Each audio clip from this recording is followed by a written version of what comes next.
So welcome everybody to Ring B. This is semi-finals day at Lido d'Abruzzo in Roseto, Italy on the Adriatic coast. This is a terrific venue, and this is Caroline CRUVEILLIER of France, the #1 seed, making her way to the ring for our first bantamweight semi-final. We've got bantamweights, featherweights, lightweights, middleweights and heavyweights. Representing Georgia, KHUNJUA Anna. This is Anna KHUNJUA of Georgia. Beat the #4 seed in the last round. From Hungary, Judge 1 from Wales, Judge 2 from Italy, Judge 3 from Russia, Judge 4 from Scotland, Judge 5 from Bulgaria. Fighting out of the red corner, CRUVEILLIER Caroline from France. Across the ring, fighting out of the blue corner, KHUNJUA Anna from Georgia. So this our opening fight of the session. It is hot at ringside again. You can't see on your screen, but we're in the open air here. The rings though are covered to save the fight. That might seem odd that this is the European under-22s, but it was scheduled for last year. She qualified for last year and so has been allowed to fight this year. Same for everybody else in that situation. If you're born in 1998 to 2002, you can box in this competition. CRUVEILLIER in the southpaw stance, two southpaws here representing Georgia, Anna KHUNJUA, who beat Anastasasiya of Ukraine 5-0 in her only previous fight so far.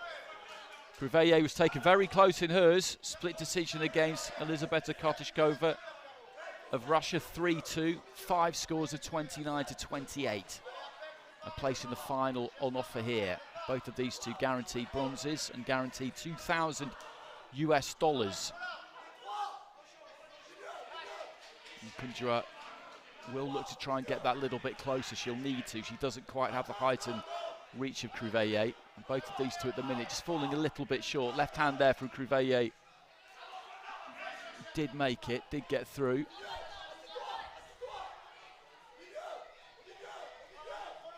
Slightly messy in the minute and 20 seconds that we've had so far. Just up on her toes there, CRUVEILLIER, and then looks to come in, but shut down her own space a little bit too quickly. That's the problem that she's got at the moment. As she comes in, KHUNJUA generally tends to do the same thing, and they meet in the middle without either one of them able to punch effectively. Good example of it there.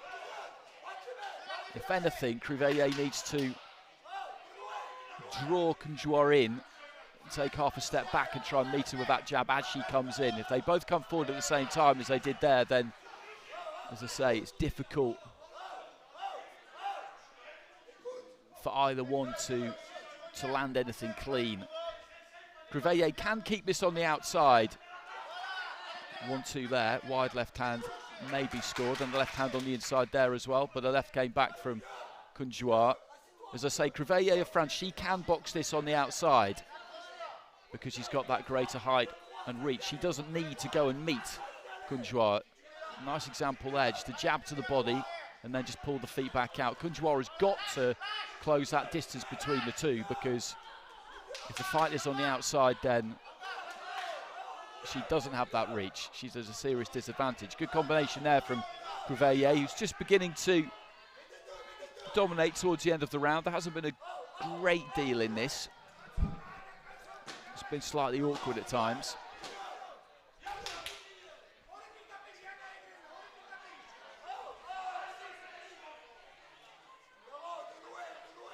Referee just having a word there, I think, about either holding around the back of the head or punching around the back of the head. Not sure which one it was. So end of the first round.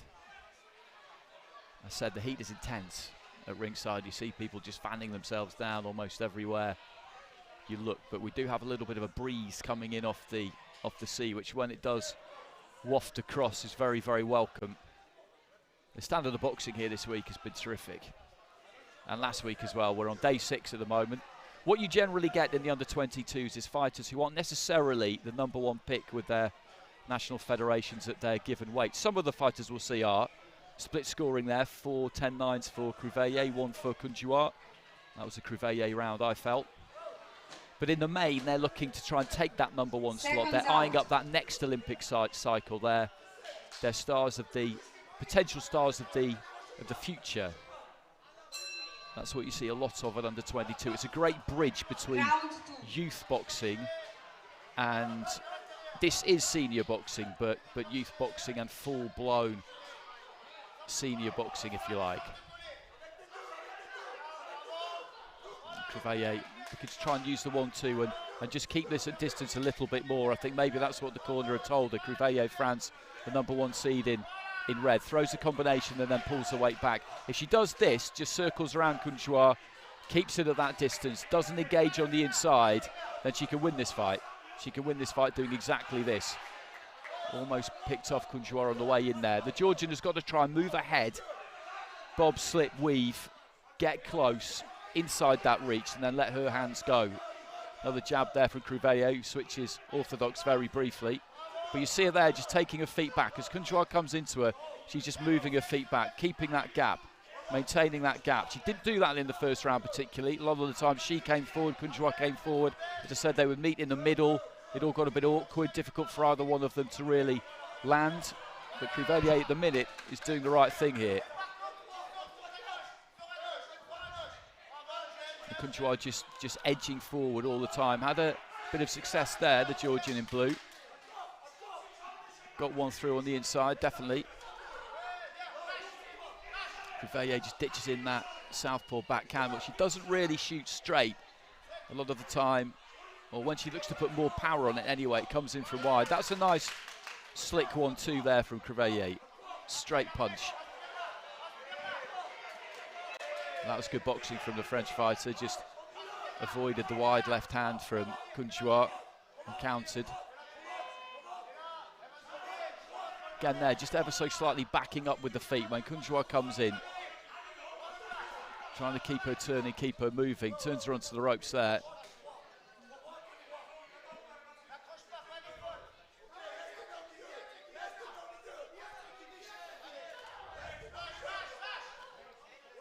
Nice little right hand on the inside. The referee having another word. She's got to be careful, CRUVEILLIER. He had a word with her right at the end of round 1. And too much more, and he might be thinking about taking a point. Now, losing a point in the 3-round fight, that can be, well, it's always extremely difficult, but it can often prove to be fatal. The referee, though, having a word with KHUNJUA about carrying the head in a little bit low. Final few seconds of round 2. Both just moved in looking for the jab. Nice 1-2 on the inside from CRUVEILLIER. You almost got caught in that mid-range there, then realised and just took her feet back. Good combination from the French fighter again. KHUNJUA had a little bit of success herself in that exchange. Looked like another CRUVEILLIER round to me. Probably by a clearer margin than in round 1. Not that KHUNJUA didn't manage to get through with some punches, but the French fighter just boxed a cleverer fight in that 3 minutes we've just seen there. Didn't engage, didn't look to try and get anything up close, just tried to use those natural advantages. And I think responding to what she must have been told by the corner at the end of round 1. Very experienced, of course, as I outlined at the start. And she gets it across the board there. So a 2-point advantage through 2 rounds with 4 of the 5 judges. The other one's got it level, the Russian judge. Seconds out. So KHUNJUA needs something huge in this final round, or a point deduction for CRUVEILLIER. Round 2. She needs to win this round first and foremost, the Georgian. She has to make sure she wins this round on all of the cards. Well, on those 4 anyway. And then if a point comes off, it'll go to judge's decision. Judge's decision is when a judge returns a drawn card, which usually occurs when there has been a point deduction or some 10-8 rounds. More generally when there's been a point deduction. You cannot have a draw, of course, in AIBA boxing, so if you return a drawn verdict, which means that on the balance of the 5 judges, you do get a draw. So say you get 2 vote for blue, 2 vote for red, and 1 in the middle is a draw, then that judge will have to just make their mind up who they felt had the better of the fight. And that's the way it'll go. KRUVEILLIER just managing to turn KHUNJUA on the ropes. Using that jab again, nice and effectively. KHUNJUA is stuck to her task here, but it's just been difficult for her to get onto the inside. Launches that left hand from a long way out. It'd be good to see her just try and move that head a bit more lateral movement. So her hair has just come out of the hair guard there and is trailing down in front of her eyes. She gestured to the referee that that's a bit of a problem. And he agrees that they need to get that sorted out midway through round 3. It's in the bantamweight division. Semi-finals in Ring B in this afternoon session. A bantamweight, featherweight, lightweight, middleweight and heavyweight. Then 10 men's semi-finals to come in the evening.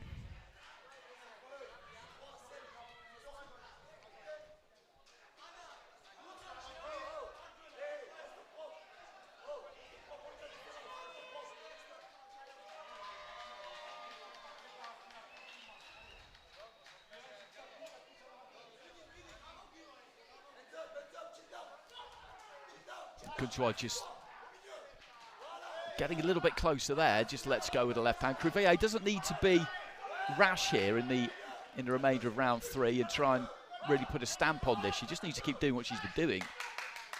And the problem with the head guard again there, they haven't done a very effective job of sorting that out.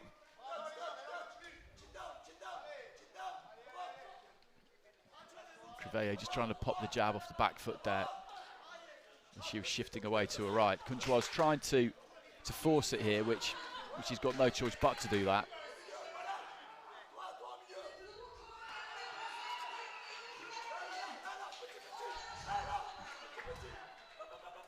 Seeds have fallen regularly in this women's half of the draw. Just 7 seeds making it through to the semi-finals out of 20 fighters.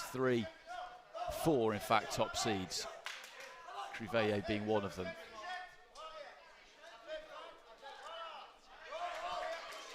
So it's the final 20 seconds. Nice double jab there from KRUVEILLIER, then throws the backhand and then just slipped back out of range. Caught in range there. Left hand came in from KHUNJUA, who's probably had her best round of the fight here in the 3rd and final round, just trying to put her foot on the gas. I don't think she's done enough to win it, but it's not a bad performance by any stretch from the Georgian fighter. She just found herself up against someone in KRUVEILLIER who was just that bit better, has a bit more variety. And after a first round in which KRUVEILLIER at times did play into KHUNJUA's hands, since then she's gone about her work well. And she will be going through to the final.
Ladies and gentlemen, the winner by unanimous decision in the red corner.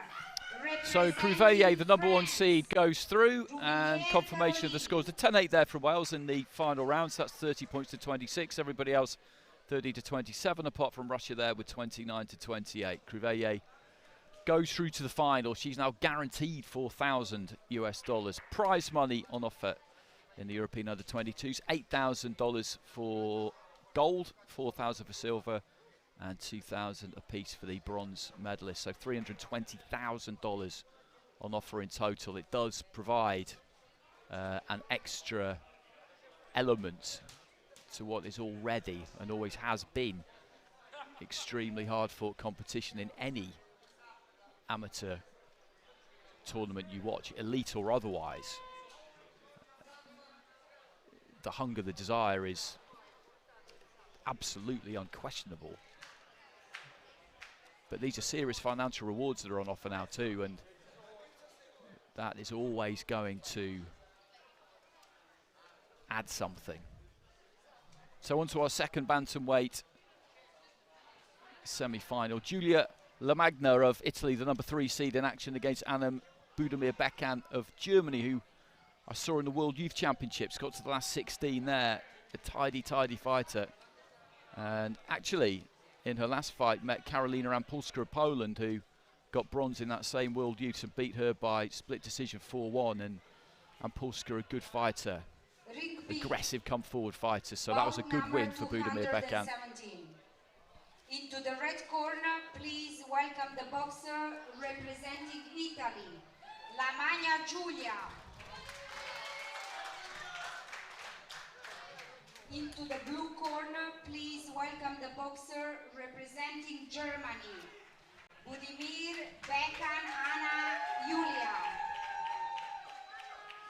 Referee, Milcazarek Slavomir from Poland.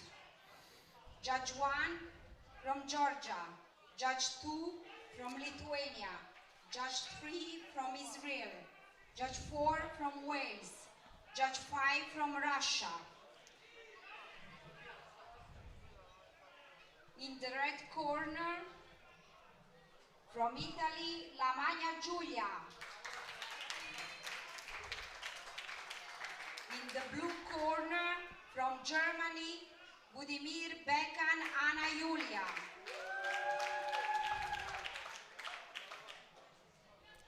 So LAMAGNA of Italy, the number 3 seed, beat Jelena Zekic of Serbia by unanimous decision.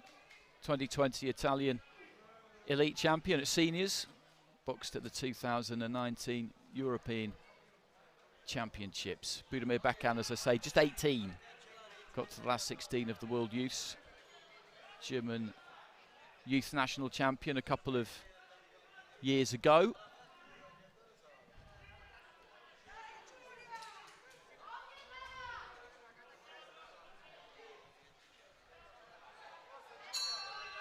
Round 1. So here we go, southpaw in LAMAGNA, orthodox fighter in BUDIMIR-BEKAN.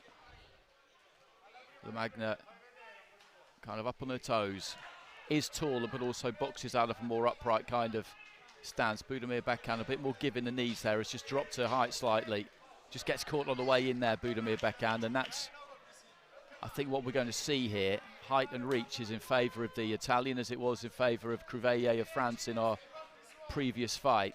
Question here is, can BUDIMIR-BEKAN be a little bit clever about the way she tries to close that gap than maybe KHUNJUA was against CRUVEILLIER. Just inching forward with the front foot there, BUDIMIR-BEKAN, shoots out that right hand.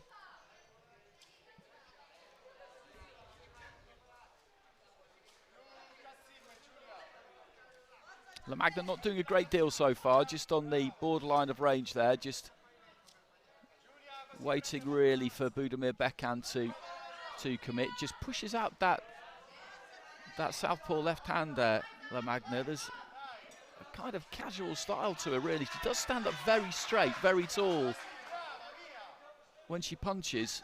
Doesn't really turn into the punch. Throws that right hand off the back foot, shapes with the left. But she's got a nice, easy kind of tread to her, nice, easy movement. Keeps those feet on the move. BUDIMIR-BEKAN scores there, definitely, though, with that right hand to the body. And LAMAGNA there, again, just kind of walks in when she throws those punches. I say she is really upright. Chin comes up in the air a bit.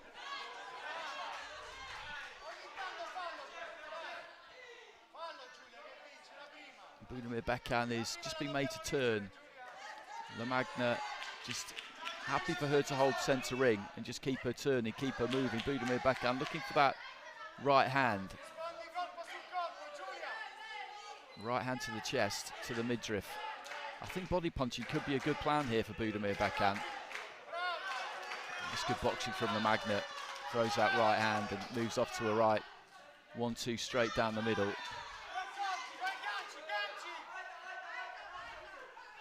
Nice left hand to the body there from LAMAGNA.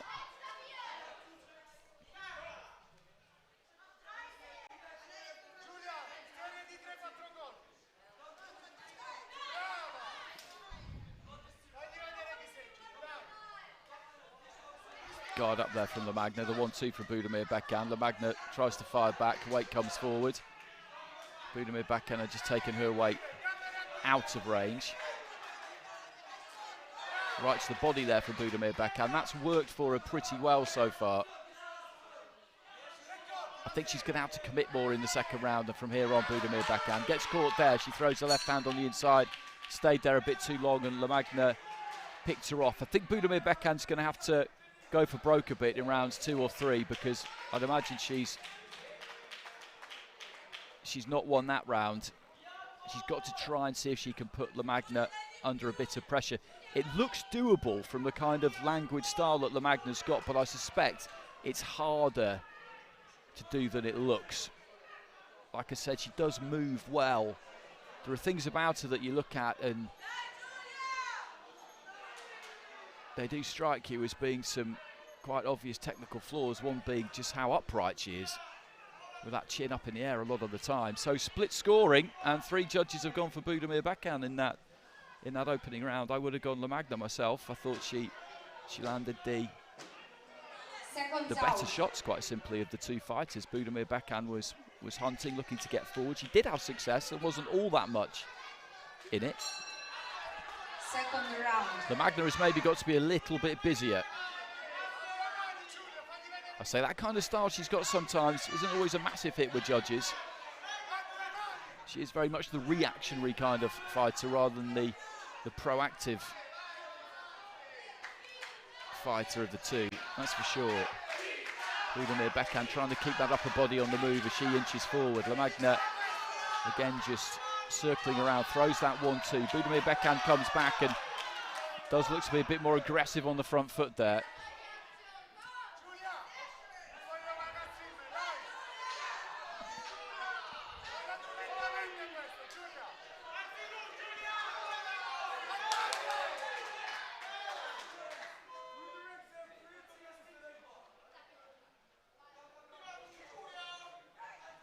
Just short with a couple of left hands there, LAMAGNA.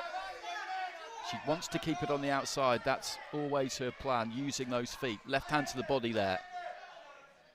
A minute into round 2. Split scoring in round 1, remember. 3 judges going for BUDIMIR-BEKAN, 2 going for LAMAGNA.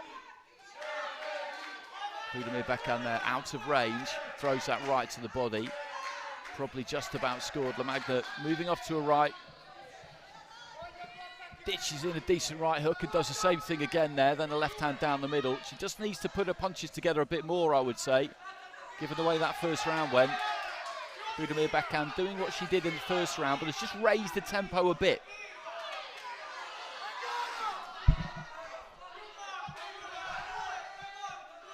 It's a good mature performance, this, from an 18-year-old.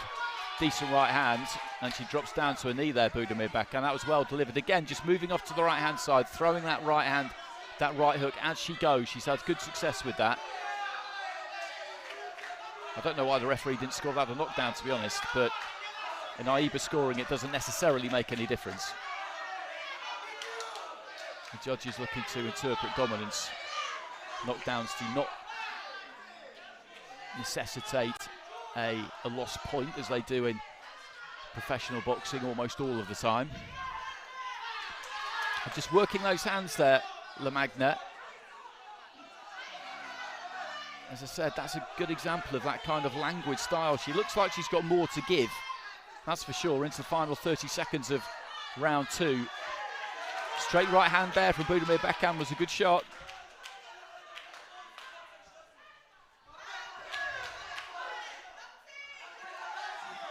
LAMAGNA looking to try and put on a decent finish here. BUDIMIR-BEKAN with that long, almost kind of telescopic right hand at times. It travels further than I think opponents think. Right hand to the body.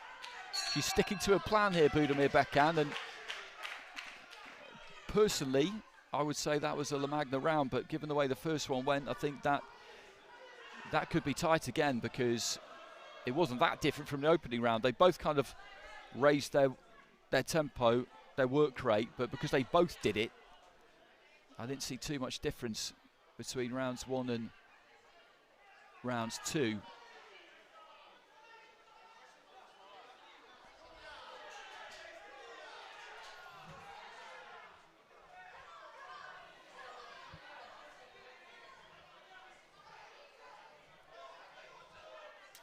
Scoring all goes for LAMAGNA that time, so she's got a 2-point advantage with 2 of the judges there, Lithuania and Israel. Everybody else has got it 19 apiece, Georgia, Wales and Russia, so this one is up for grabs. Although LAMAGNA has got the advantage, she needs one of those 3 drawn cards, and BUDIMIR-BEKAN needs all of them, and that is not impossible. That is not impossible. LAMAGNA there just walks after her hand. She does that every now and again. As I said, she's really upright, really tall. She throws that kind of 3-punch combination and the feet just go with the fists. She's most effective really when she's pulling her weight onto the back foot and looking to counter with either that left or particularly that right hand, that right hook, moving off to her right as she throws it. Again there, just walks in on BUDIMIR-BEKAN against a more experienced opponent. Maybe that could be a real problem, because you walk in like that, bolt upright and tall with your chin up in the air, someone is going to put you down at some point.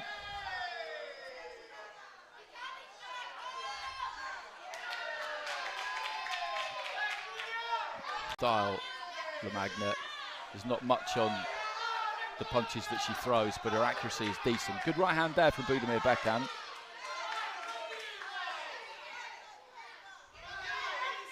Midway through the round.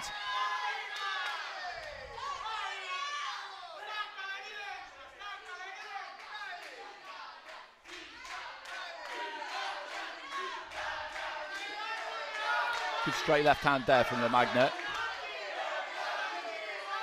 BUDIMIR-BEKAN again just walks onto the jab there as she's shaping to throw that right, and that kills her really, because as I said, it just means you have to start, you have to stop, start again, reset, try and get yourself back into the position you were in. LAMAGNA, like I said, has got that kind of laid back style, but she is always moving. She is putting BUDIMIR-BEKAN under some pressure here now. Left to the body, and again just throws that right hand as she's just sliding off to her right.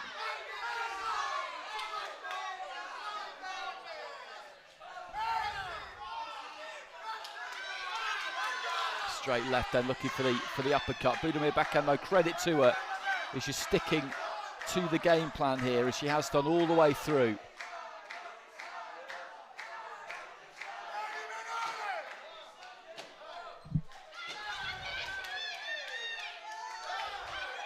Final few seconds, and just a reminder of how the scores were at the start of round 3.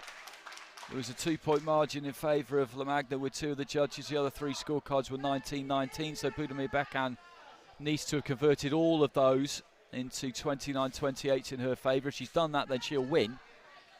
LAMAGNA, of the 2 fighters, of those 3 cards rather, just needs one out of those 3. And she goes through, and I find it difficult to imagine that she hasn't done that.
Ladies and gentlemen, the winner by split decision in the red corner. So LAMAGNA gets it, and that final round, she won that one with 4 of the judges, so just the one card going against her there. She's got 3 rounds to 0 with 2 judges, 2 rounds to 1 with 2 of the others, and Wales has gone 2-1 in favour of BUDIMIR-BEKAN. Decent fight, right winner, but I thought BUDIMIR-BEKAN gave a good account of herself there, just 18 years old. So now we move into the featherweights. And the interesting thing about the featherweight semi-finals is that not a single seed has made it through to the last 4.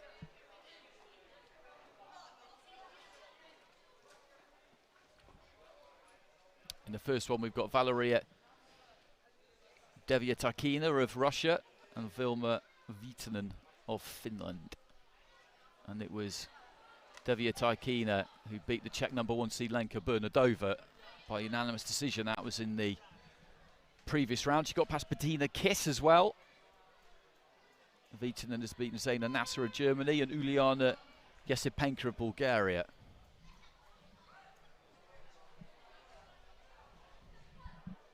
Ring B, bout number 218.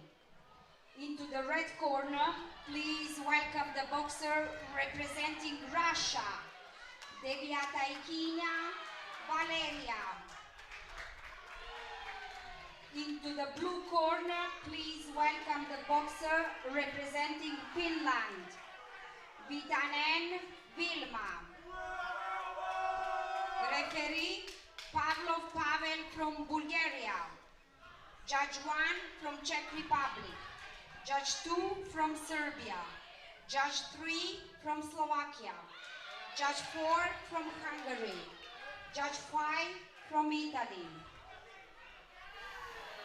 Beautiful breeze is just fighting out of the red corner, blowing in from the sea over to our left. Deviataikina Valeria. Across the ring, fighting out of a blue corner, VIITANEN VILMA from Finland. And that breeze will be very, very welcome for the fighters. This is such a fantastic place for a boxing tournament. Just a few hundred yards from the Adriatic, the villas that the fighters are staying in, just right next door, literally across the road, about 20 yards away. All the facilities that they could want. The European Youth Championships were here in 2018, and I'm not surprised at all that they decided to come back. The finals in a couple of days' time will be in a different venue, more in the centre of town, indoors, which is a shame by my reckoning, but I understand it. VALERIIA DEVIATAIKINA of Russia in the red and VIITANEN of Finland in the blue. This in the featherweight division.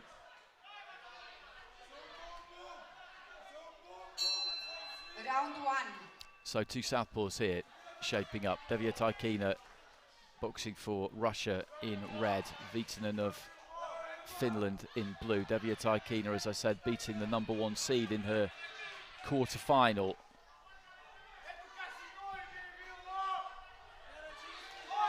DEVIATAIKINA just looking to try and get on that front foot, close that distance down, because VIITANEN is the taller of the two. With that height should come that kind of reach advantage, but DEVIATAIKINA is getting right on top of her at the start of the fight here. Looks for that big overhand left, landed it a couple of times already, then a right hand followed off the back of it. VIITANEN at the moment is caught in the headlights a bit. Right hand there from DEVIATAIKINA.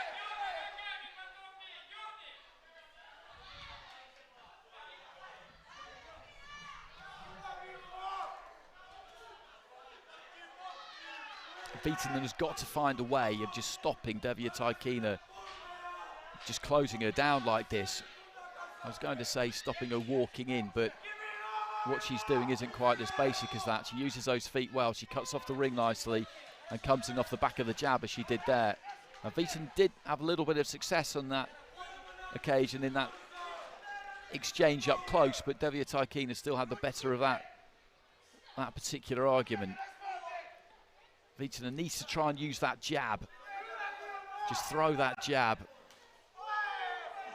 Just opens out for a left hand there, VIITANEN, as she sees DEVIATAIKINA coming forward.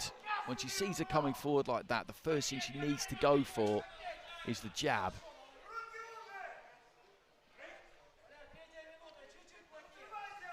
DEVIATAIKINA just trying to manoeuvre VIITANEN a little bit there into the final minute of round one.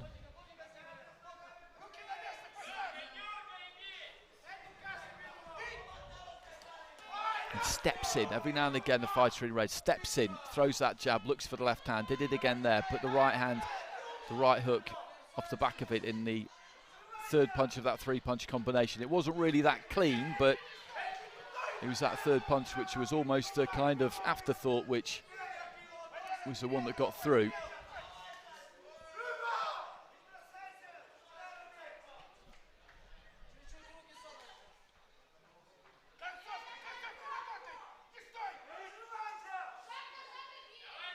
Final few seconds of the first round.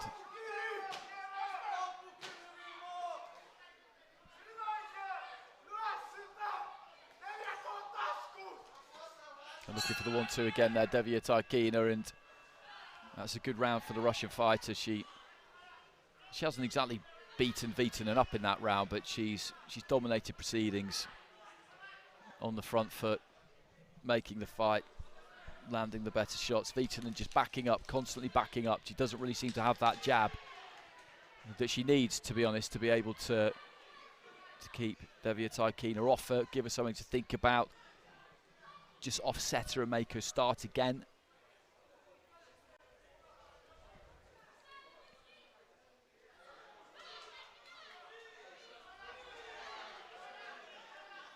$10-9 across the board there for Valeria DEVIATAIKINA.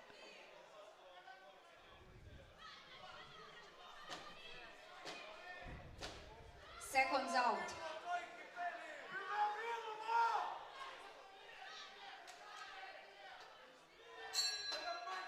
Round 2. So into the second, DEVIATAIKINA of Russia in the red, VIITANEN of Finland in the blue. Good round for the Russian in the opening round. She dictated terms. And VIITANEN has got to give her a bit back here. It's as simple as that. Sounds quite basic, but that's what she has to do.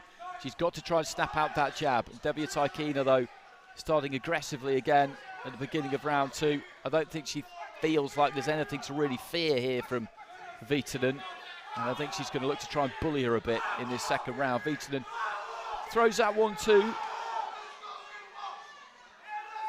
to reasonable effect, but I don't think it's going to discourage her opponent too much.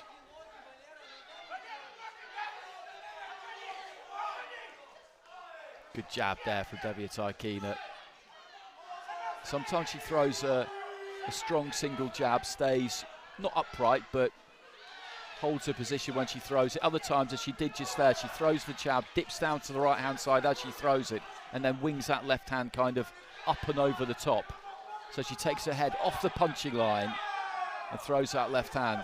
Did it again there, and what she can do when she's done that, off the back of it, if she falls short, she can just keep moving forward, get right on top of her opponent, and that makes it very difficult to counter. That was decent from VIITANEN. She just took her feet out there, made DEVIATAIKINA fall short, but then just wasn't really in a position to do much about it. Midway through round 2.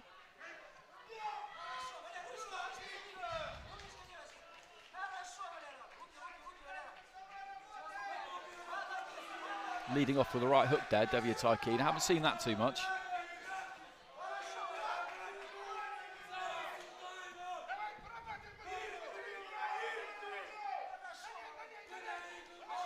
Caught by right hand there from VIITANEN, that was good, and DEVIATAIKINA has just lost her way a little bit towards the end of this round. She's going for a few single shots, which is not something she's really looked for so far, leading off with the right hook and looking for big lefts to the body. Again, they're very open as she just waded in, looking for a left to the body, and VIITANEN's having a good spell here because DEVIATAIKINA's leaving herself slightly vulnerable, and VIITANEN's picked her off 4 or 5 times there in the course of the last 30, 40 seconds.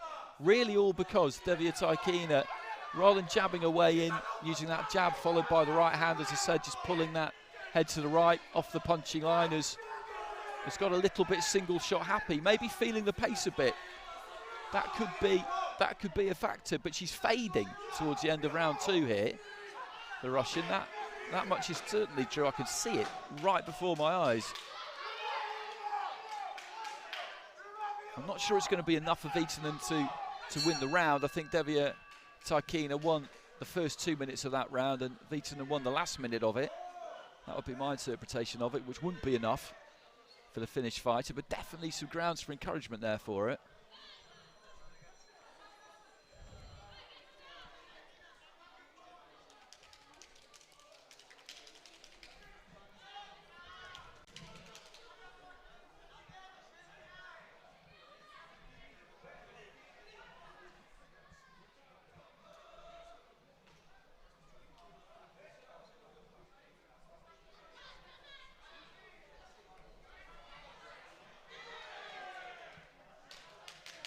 Well, split scores, and VIITANEN gets it with 3 of the judges. DEVIATAIKINA gets it with 2, so she's got a 2-point advantage through 2 rounds here, DEVIATAIKINA. The other 3 scorecards are level, so VIITANEN needs all of those 3. That's not impossible, given what we saw at the end of round 2. As I said, that finish she had was good, and it really did level things up. I wondered whether she'd quite done enough to level it up myself, but split scoring, I think, in that round is totally understandable. The 3 of those judges deciding that VIITANEN did just do enough, and it's absolutely crucial for her that 3 did rather than 2, because that means she's got a chance here. If she was down by 2 rounds on 3 cards, then it'll be very hard to turn this around. DEVIATAIKINA looking to start strong here, as she has done in every round, but VIITANEN has got to hang in there, because in the previous round, DEVIATAIKINA faded badly towards the end. VIITANEN's got to match her as best she can in the first minute and a half maybe, but again, DEVIATAIKINA is feeling the pace here. Left hand to the body there from VIITANEN, and these are promising signs for the Finnish fighter. Bit of blood coming from the nose there of DEVIATAIKINA, who is gassing here, no question. Looks for that single shot, looking for that 1-2, but it's much more laboured and tired looking now from DEVIATAIKINA. VIITANEN doesn't want to let her do that. She falls short and then looks to get in a grab hold. Good single shot there from VIITANEN, as DEVIATAIKINA kind of just wades forward, hitting the midway point of the round. And that first minute, she managed to sustain some attacking intent, DEVIATAIKINA, but she's caught 3-4 times there by VIITANEN. Head's almost coming together on the inside there. VIITANEN has just got to dig deep here and pull everything she's got out, because she needs all 3 of those level cards to go through, all 3 of them. It's doable. And DEVIATAIKINA, for her part, she's got to dig even deeper, if anything. And that's not a bad tactic. She just throws that 1-2, gets in close, grabs hold of VIITANEN, kills the clock for a few seconds. VIITANEN cannot let her do that. The Finn just looking to try and pop the jab. And when she gets in close there, DEVIATAIKINA will grab hold as often as she can. The referee's not said anything about it, so he's not, well, he does now, inside the final minute. And she just, again, just throws that combination, then looks to grab hold, and she's got to be careful, because he's taking a point. He has taken the point. I was just going to say, she's got to be careful, because he will take the point. Now that could be catastrophic for DEVIATAIKINA. Really could. VIITANEN, if she could finish strong, could maybe win the round anyway, and with the point deduction, that would definitely see her through. But this has been close, this final round. DEVIATAIKINA, dead on her feet though she may be, has worked really, really hard. But with those 19-19s, let's say she won them, but then with the point deduction, we would get even scores. So judges' decisions could play a part here as we get to the final bell, and I really couldn't tell you which way that one is going to go. In the 3rd round, it did look like it might be there for the taking for VIITANEN, because DEVIATAIKINA, as I said, a minute into that round, she looked absolutely done, but she just managed to keep going, keep throwing. in the end, that tactic of throwing the 1-2 and then getting up close and grabbing hold cost her the point. But it all depends on how the judges have scored that final round. She had a 2-point lead with 2 of them. That will remain intact, or well, may not do with the deduction. By split decision in the blue corner. Well, Viitanen gets it by split decision. So she's got 3 scores of 29-27. So she took it. She took all of those 19-19s, and then there was the point deduction. So without the point deduction, she still would have got through. And that is a special effort by her. DEVIATAIKINA, through those first 2 rounds, was in the driving seat. But that split scoring in the second round, as it turned out, was absolutely critical as well. Absolutely critical. Good fight, really good fight.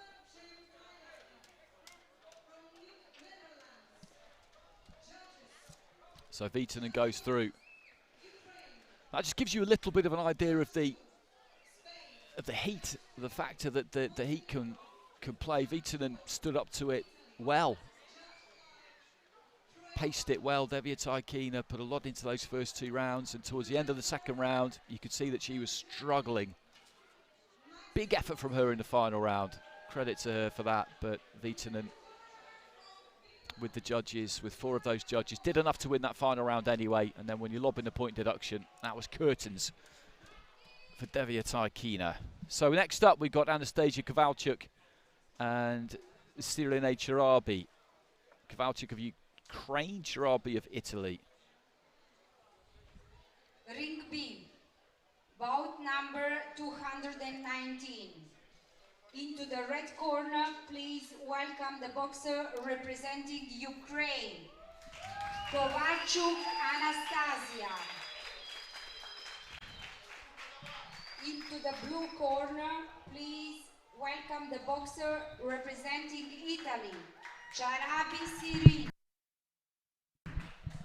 Referee Morrison Stephen from Scotland. Judge 1 from Azerbaijan.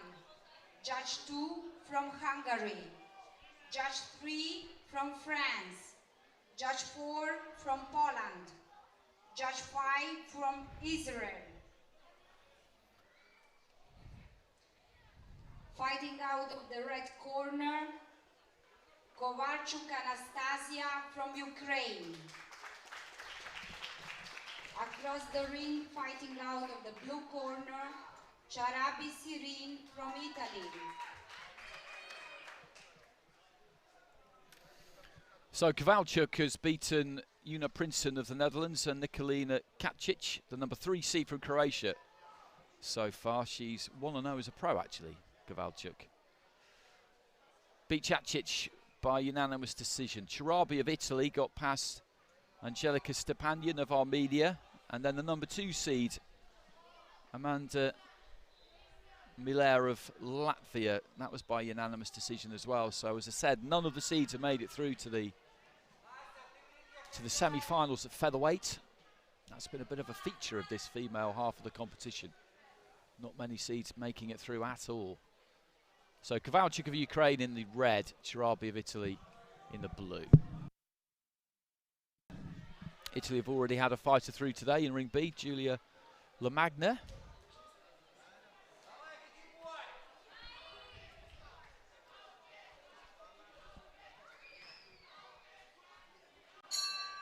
Round 1. So we've got a southpaw here in blue of CHARAABI, orthodox fighter KOVALCHUK of Ukraine. CHARAABI is a big featherweight.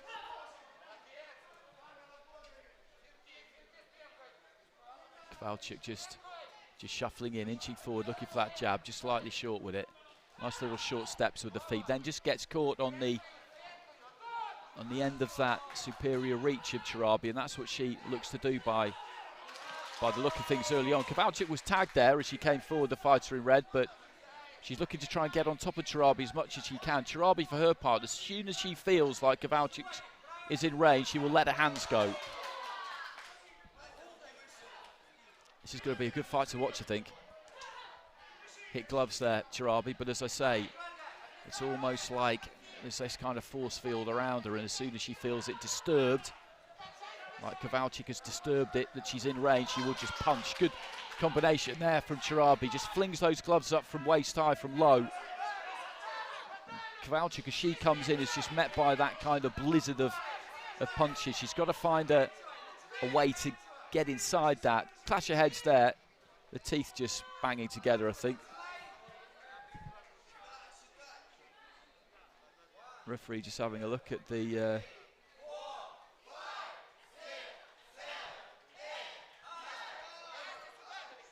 two sets of teeth. He's taking it over to the doctor. CHARAABI says she's fine. What KOVALCHUK doesn't want to do is get caught in that kind of threshing machine when CHARAABI just lets those hands go. A good example of it there. She just throws. Nice, rapid, quick hands. KOVALCHUK just chasing CHARAABI around the ring a bit, not really cutting that ring off. You can see that she's wanting to be a pressure fighter. That's what she's trying to do here, but the problem she's got is that when she walks in, she kind of dips her head a little bit. CHARAABI is just beating her to the punch. She needs to try and move that head, move that upper body, drop that height a little bit, and get inside that first line of defence. Because when they're trading at that distance there, CHARAABI is going to have the better of it. Bit of blood coming out of the end of the nose there of CHARAABI. But KOVALCHUK is making CHARAABI work hard here. You never know what might happen down the stretch, rounds 2 and 3. Because if she loses this round, KOVALCHUK, she's definitely taken something out of CHARAABI's tank, I would say, but also may have taken plenty out of her own.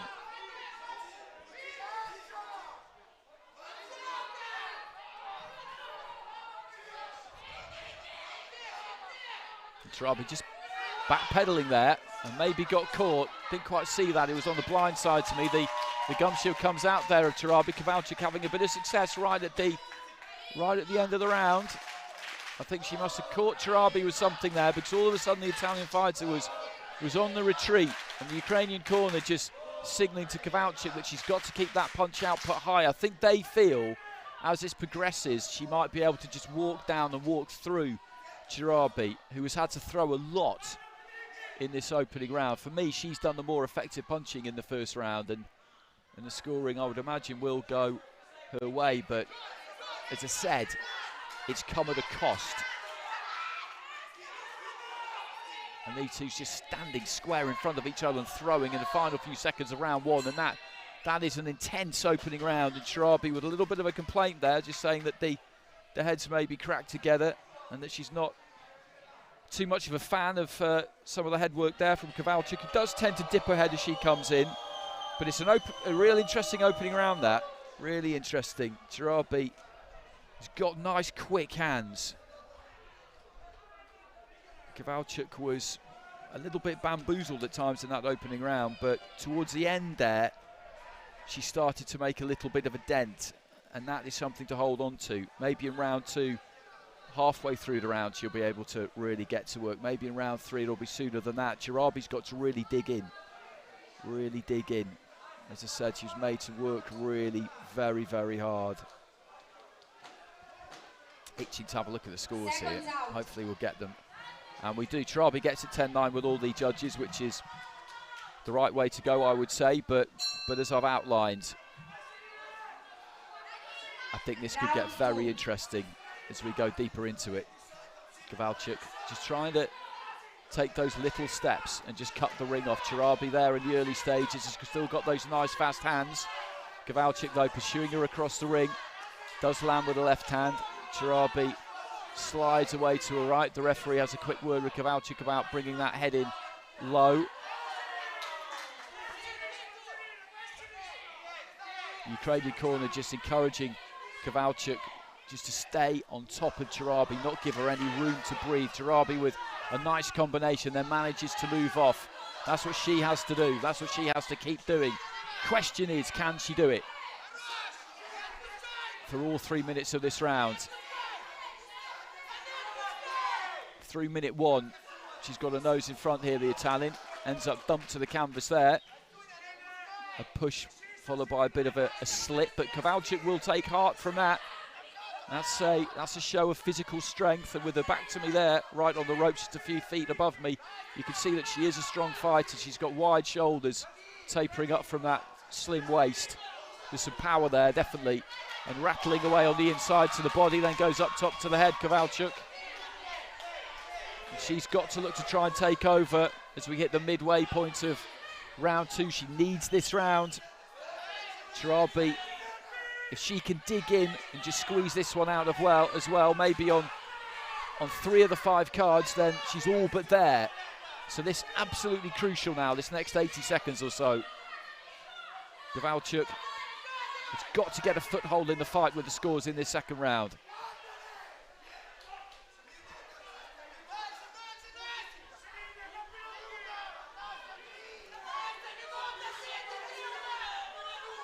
KOVALCHUK just looking for that 1-2. CHARAABI punching and trying to move off again. KOVALCHUK 2 phases of attack, but CHARAABI does well there through the right hand. Turned KOVALCHUK just as it looked like she might be able to get on top of her. CHARAABI just doing enough here for me. Again, she's backing up, but again, she finds the right distance there, manages to catch KOVALCHUK on the way in. He's doing her best to walk her down. CHARAABI just grabbing hold a little bit there. She's got to be careful about holding. She hasn't done too much of it so far, but if she does too much of it in the final round, and you can see a point go, as we did in our previous fight. Nice jab there from CHARAABI off the back foot, and again there on the ropes, and good head movement too. She's working very hard in this second round, and she could be doing enough here to open up that 2-point gap on the majority of cards going into the third. KOVALCHUK with a strong finish right at the very end, but I just don't think she did enough there. Not for me in that second round, KOVALCHUK. She was on the front foot all the time, but CHARAABI kept those hands moving and kept those feet moving too, just as crucially. We'll have to see which way the judges have gone with it. What KOVALCHUK desperately needs here is to have won that round with 3 of the judges, at least. She won all 5, of course, but if she can get 3, then she can still pull this off going into the final round. Anything less than that, and it's going to be very, very difficult. She'll need a point deducted. And CHARAABI's got it 10-9 across the board there, I would agree with that. She had to dig in, but maybe found a little bit of a second wind, who knows. So she's got that 2-0 lead through the first 2 rounds. KOVALCHUK has got to keep putting the pressure on and keep putting the pressure on. And as I say, hope that she gets to CHARAABI, and that CHARAABI maybe gets a bit desperate, starts holding a bit too much, and loses a point that way. It's possible. But she's got to win the round first and foremost. CHARAABI starting this round like a fighter who knows that she's 2 rounds up. And that all she needs to do in this final round is avoid a hiding and not get a point deducted, and she's there. Good right hand there from CHARAABI. KOVALCHUK just coming forward. She's never stopped coming forward.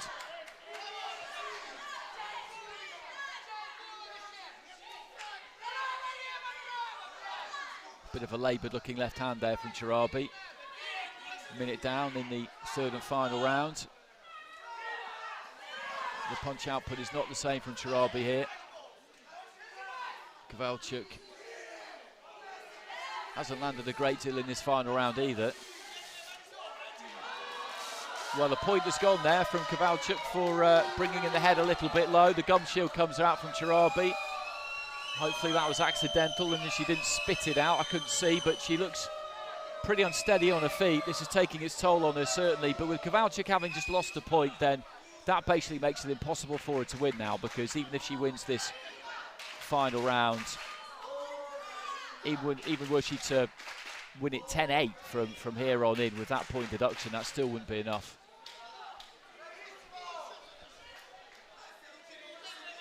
But CHARAABI looks spent. You look over to the far side of the ring there. Through that first minute of the round, she seemed to be holding up okay, but she's just going to use her feet now and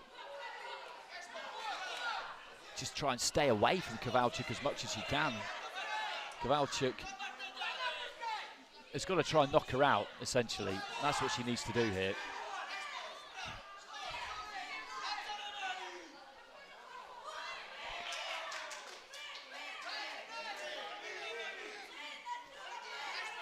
Good right hand there from KOVALCHUK, heading into the final minute, and CHARAABI just wraps her up on the ropes and just totters away to her left-hand side, and you just look at the way she's moving, and he's taken away a point for holding. I think that was, well, he was pretty quick to do that, the referee, so that levels it up on the point deduction front. CHARAABI still with that 2-point gap going into the final round. Big right hand there from KOVALCHUK.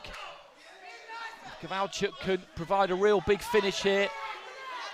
Then she's still in with a shout, but it's got to be a big finish because it's got to be enough to see her take this round 10-8, unless there's another point deduction. Unless another point goes here from CHARAABI. And she catches the 1-2 there, CHARAABI. KOVALCHUK with under 30 seconds to go here. She's going to run out of time.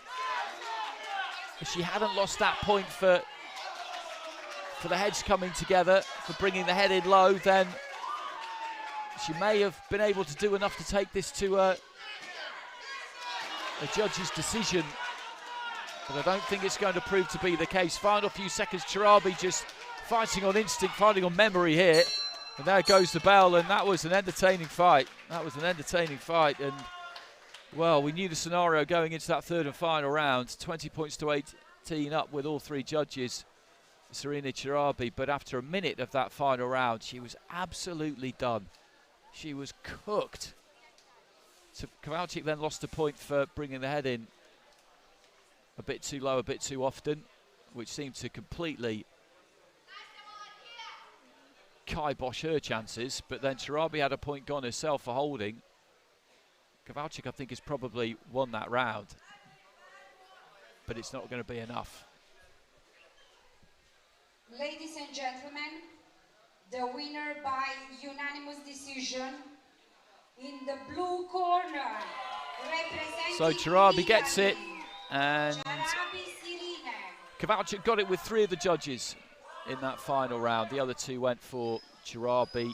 There wasn't an enormous amount of clean punching. I thought that was a KOVALCHUK round myself, but with the point deductions cancelling each other out, she needed to win that round 10-8 with 3 out of those 5 judges, and that certainly didn't happen. But it was a good fight.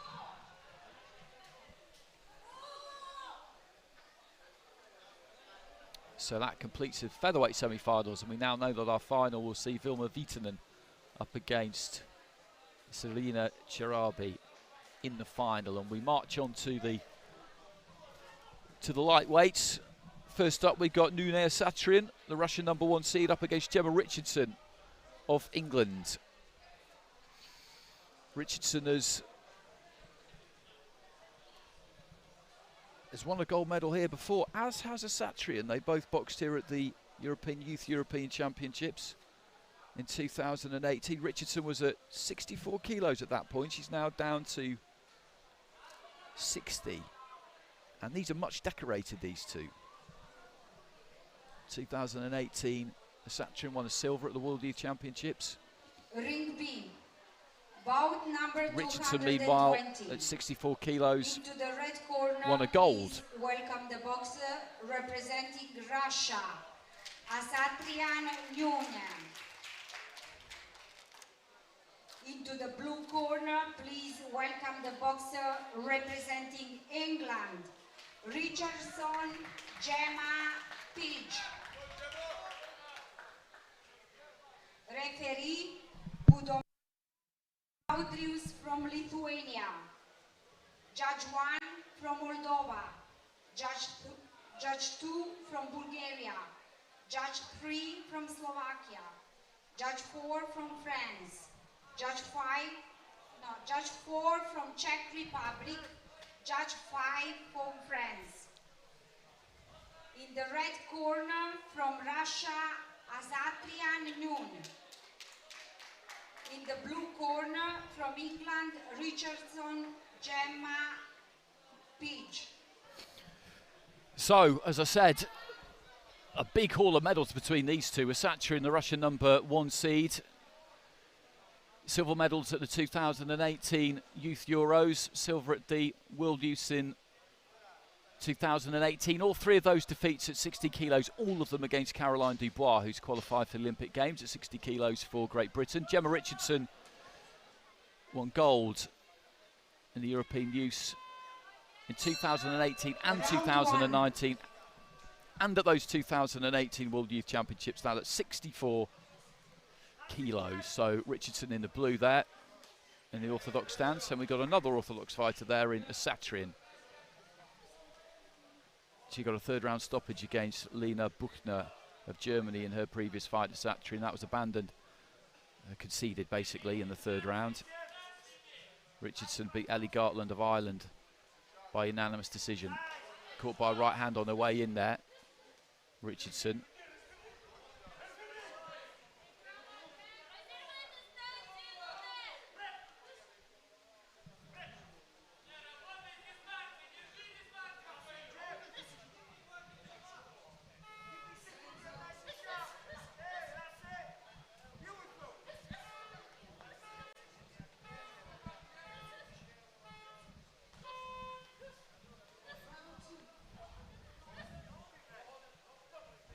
Slightly untidy at times in the opening minute there. ASATRIAN just looking to try and wrap Richardson up a bit when Richardson gets up tight, looking to try and use that jab there. Richardson slightly short with it, triggers the right hand, but again just didn't quite make it. ASATRIAN with a wider right hand there, may just have found a route through with that.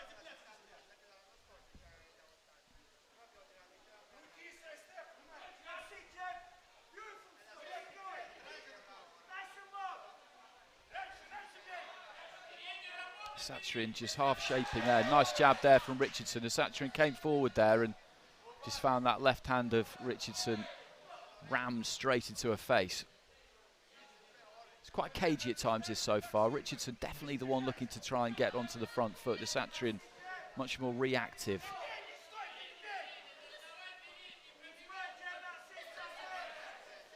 Both of them just closing the space down there.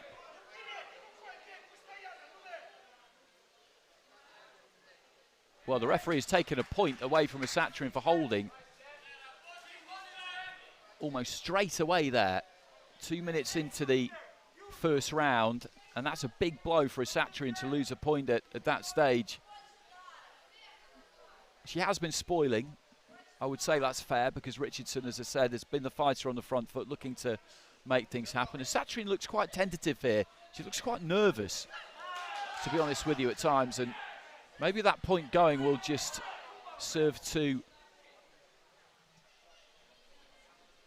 soothe those nerves in a strange kind of way, because she's got to start fighting now. Good right hand there from Richardson. Good right hand, really piled in over the back of that one. No knockdown there, that was a slip.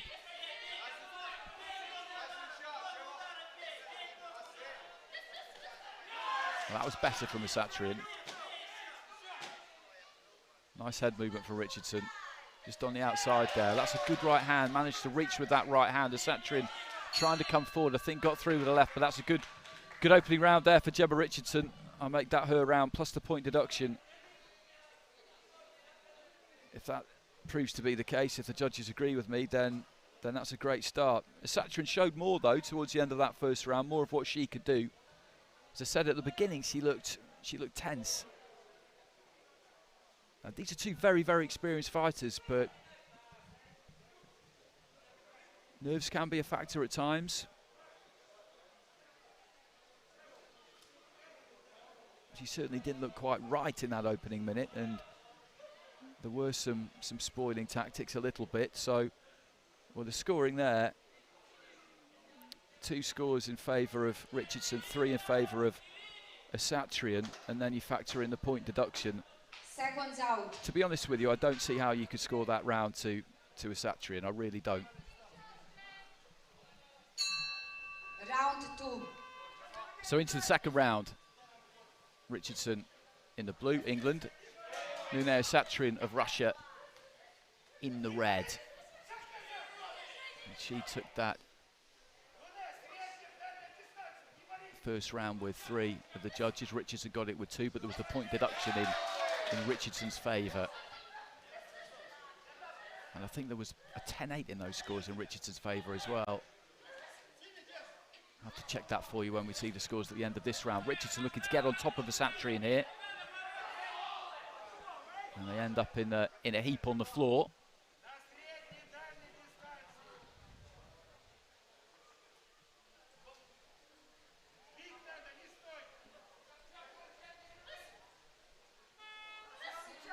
Done a go with the right hand there, Richardson. Decent body work there from ASATRIAN. She got up close there as Richardson let her 1-2 go. Rattled a couple off to the rib cage. Richardson again just looking for that 1-2. When she throws it straight, she has good success with it. Every now and again she throws that right hand a little bit wider and it doesn't work quite so well. Well, the referee has taken a point there for holding from Richardson. They both ended up getting pushed into the ropes. They were up close, they were up tight, and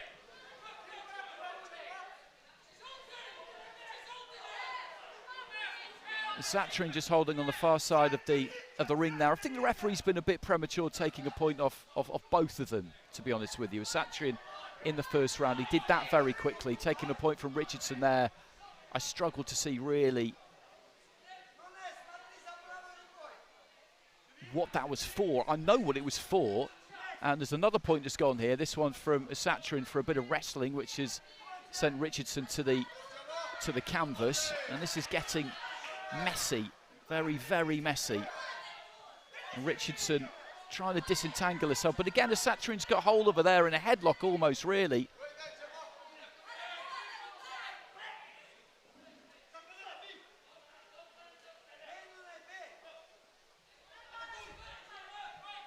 Heading into the final 30 seconds, and both of them have had a point deducted in this round.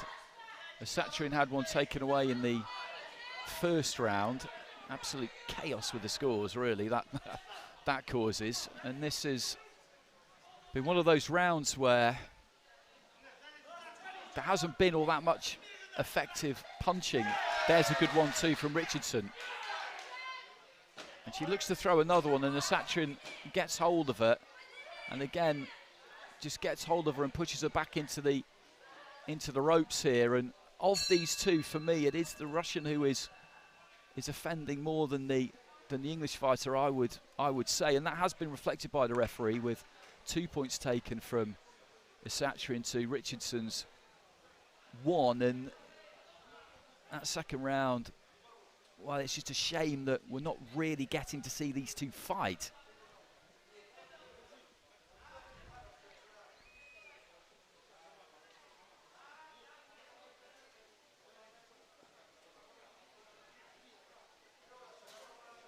So let's see if I can make some sense of the scores for you when they come in terms of factoring in all those point deductions.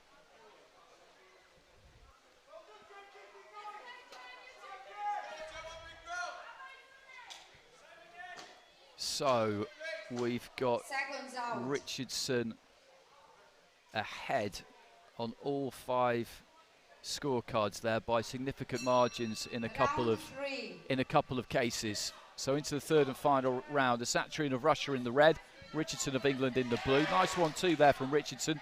That's worked well for her on occasion when she just found that distance, caught ASATRIAN coming forward, and those types of punches are very easy to see.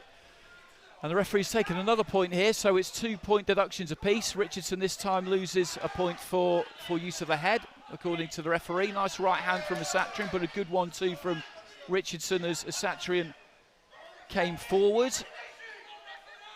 He's been very quick to take points, this referee. Really, really quick. It's 2 apiece.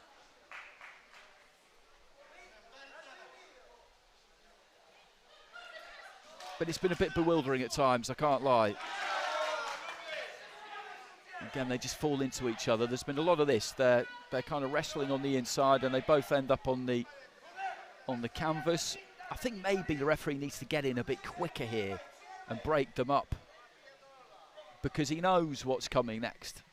When they do get tight, ASATRIAN in particular isn't showing any great inclination to work her way out of it. There's a good right hand there from Richardson. Sneaky little left on the inside.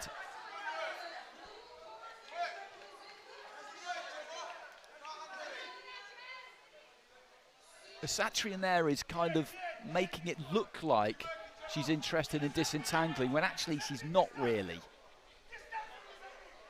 And the Russian corner kind of screaming at ASATRIAN at times. There's that 1-2, finishing with the left hand there from Richardson. Heading towards the final minute of round 3, and she had a lead with all 5 judges going into this final round. The referee didn't say break, and Richardson just slung in a left hand as a result of that. And he's got to get in quicker here, the referee. I'm all for allowing fighters to work their way out and work on the inside, but when they fall into each other like they are now, just get in and break them. Just break them now.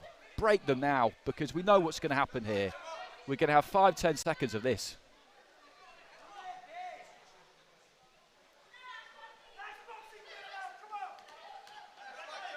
Well, the punches that have been thrown in this round, I make this a Richardson round, but she has lost the point deduction, and ASATRIAN just pushing her deep back into the ropes there.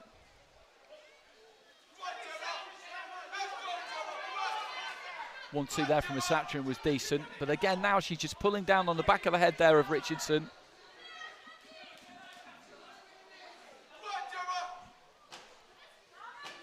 Richardson just looking to try and throw that jab into the final 10 seconds. ASATRIAN comes forward. Richardson trying to make a bit of room there to punch. ASATRIAN just pushing off with the elbow. Richardson feels like she's done enough. I think she probably will have, but she did lose the point in that final round to make it 2-point deductions each. From what I saw, I think she won all 3 rounds there, although the second round was difficult to score because it was so messy, not that much happened. But at ringside, really, you did just get the feeling watching that fight that only one of them really came to fight there. ASATRIAN was very negative from the beginning with the way she went about things, and I think the messy nature of the fight was more down to her than it was down to Richardson. That's just an honest appraisal from where I'm sitting, which is just a few feet away from the canvas.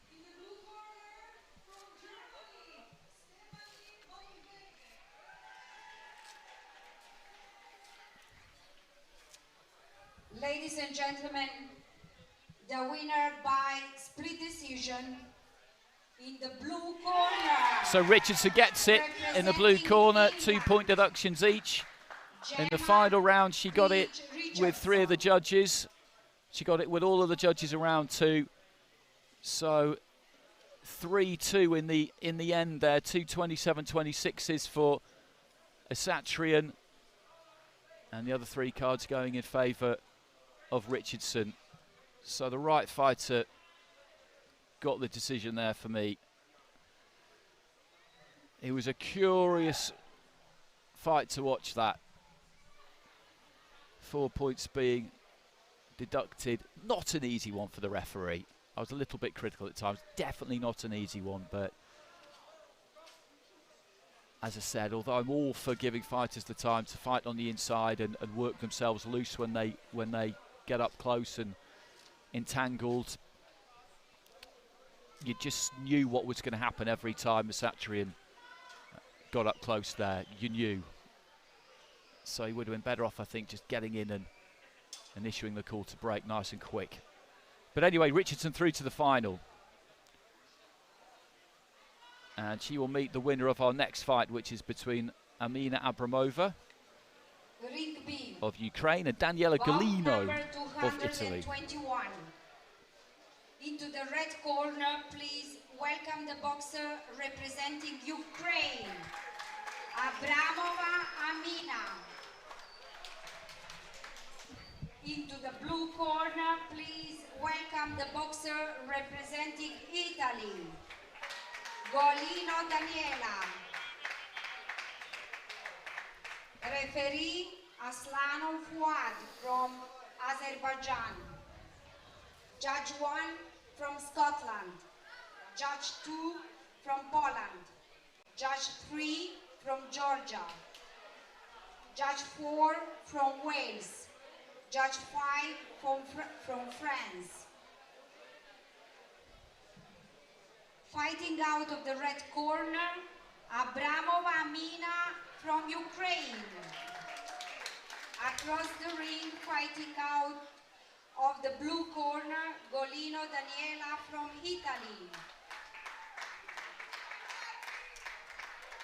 So Abramova of Ukraine beat Victoria Shashko of Belarus 5-0 in her previous fight. GOLINO, the number 2 seed representing Italy, beat Husne Kalasir of Netherlands by disqualification, that was actually, in the 3rd and final round. Both of these two have medalled at European youth tournaments previously. Abramova with a bronze in 2019. GOLINO has collected a silver.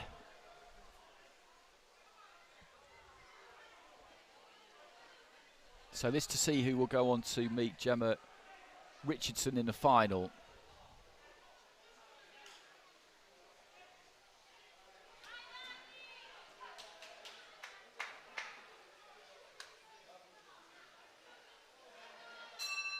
Round 1. So into the first round. GOLINO of Italy in the blue. Abramova of Ukraine in the red. And we've got an orthodox fighter in GOLINO and two orthodox fighters actually. Another orthodox fighter in Abramova. Abramova just looking to try and jab to the body, then up to the head.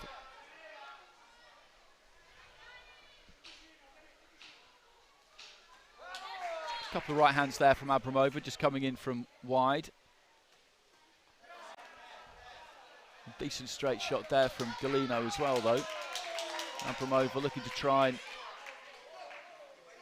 get onto the front foot and pressure GOLINO, pin her back into the ropes.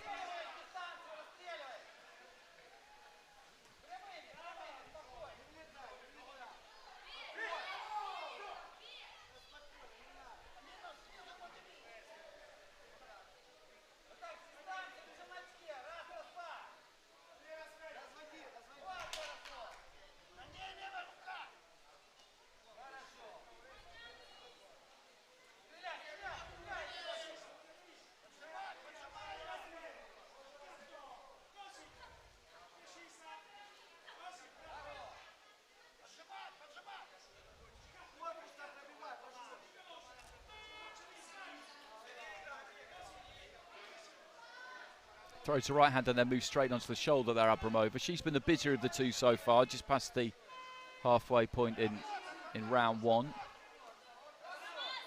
GOLINO trying to get onto the front foot a bit more now. These fighters have come together a number of times, and I think the referee's saying there to Abramova not to just dig away when they get entangled and entwined like they are at the moment. But unless the referee tells them to break, then what's she supposed to do?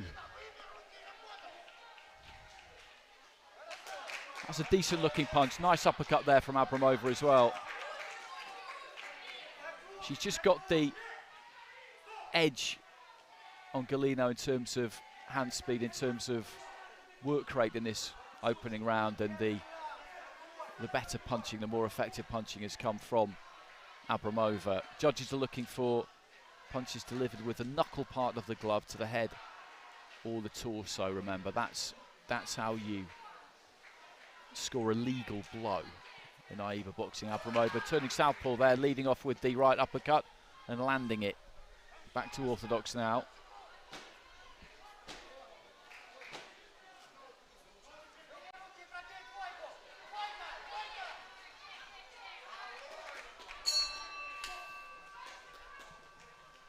Round 1 down, good start there. Good opening 3 minutes for the Ukrainian.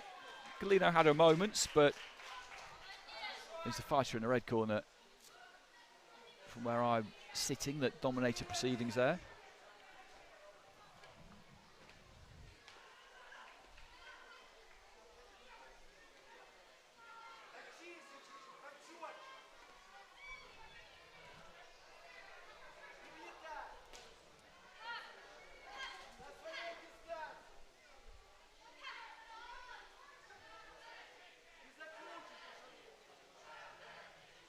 Abramova gets it 10-9 with 4 of the 5 judges there. GOLINO getting it 10-9 with the Scottish judge at ringside. So Ukrainian with seconds out. the nose in front at the end of round 1.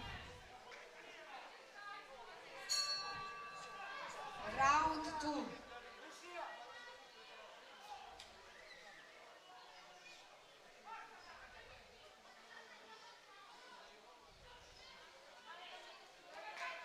Abramova again, just straight onto the front foot. Nice one too. She's looking to wind up that right hand. She's absolutely full of confidence here, Abramova. I think she liked what she did in that first round and feels that she could really build on it. She doesn't want to get too carried away. Pushing away with the heel part of the glove there. That's a legitimate complaint from the referee. You need to be careful. It doesn't take much for referees to take points in AIBA boxing. And just pushing down, pulling down on the back of the head there. She's got to be very, very cautious here. She has been in control of this so far through the first 4 minutes of this fight, but you lose a point and all of a sudden the complexion could change very quickly. Nice body attack there, followed by the right hand up to the head.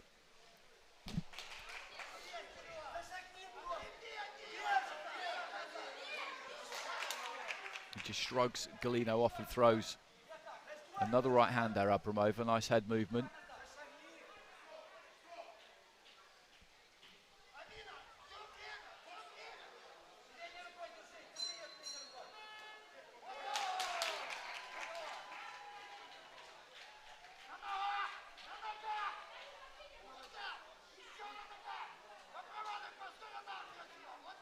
Just flicking up the jab from the waist. Winding up that right hand, just rotating that right hand, looking for the opening. I think she found one there with that right. 1 minute to go in round 2. Golino's just not really in this at the minute.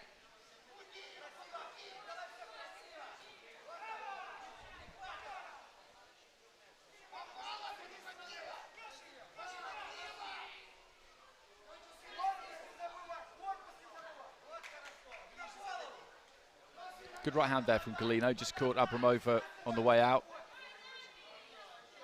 Left on the inside there too, but Abramova just landed a couple to the body. Golino doing a bit better in the final stages of round 2.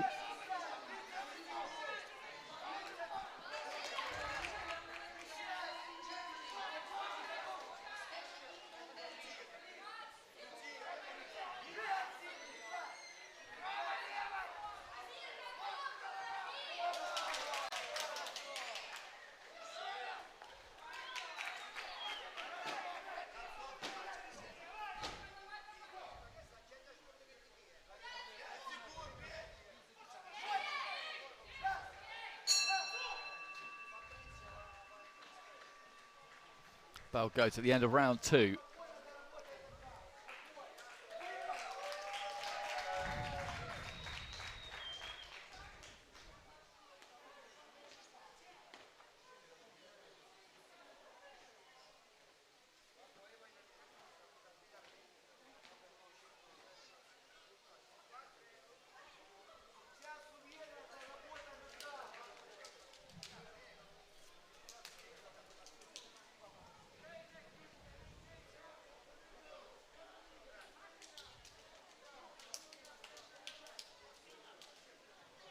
And Abramova gets it with all 5 judges, so clear water between her and Golino. Heading into this final round, a 2-point advantage with 4 out of the 5 judges. The other, the Scottish judge, has got it 19-19, so Abramova very much in control here, as she has been pretty much from the start. Just needs to make sure she doesn't lose a point in this final round. Bit of ice, I think, in the corner there, in that red corner, just being scooped away by the Ukrainian team.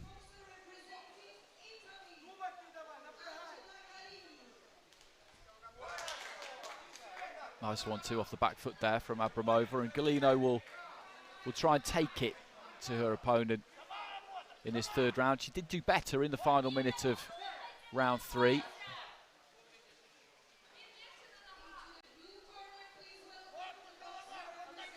Well, they need to sort out the ponytail there, I think, of Golino. Just get that tucked back into the head guard.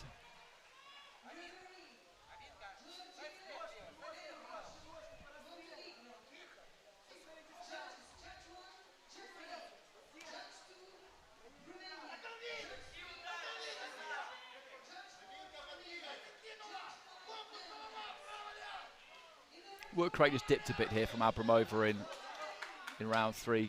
In the early stages anyway. Nice little rat-a-tat-tat to the body though there from the Ukrainian. She's got this. She doesn't need to do anything crazy in this third and final round. As I said, she needs to avoid a point deduction, and basically she's won. Good strong right hand there from Abramova. She will want to win this final round, of course, but you start to think of the bigger picture in tournament boxing when you know that you're all but there. A day off tomorrow, which will be welcome for everybody. So the finalists will be fresh. And another thing you absolutely don't want to happen is to pick up any kind of injury in this final stretch either if you're Abramova.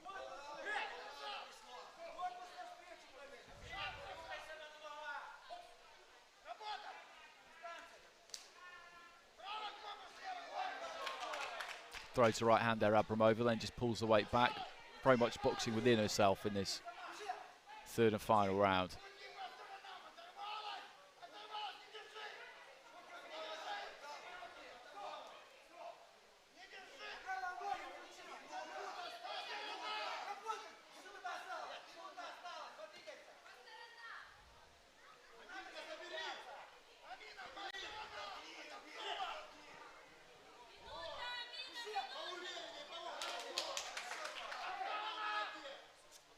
And again, they're going to need to tuck that ponytail back into the head guard for GOLINO.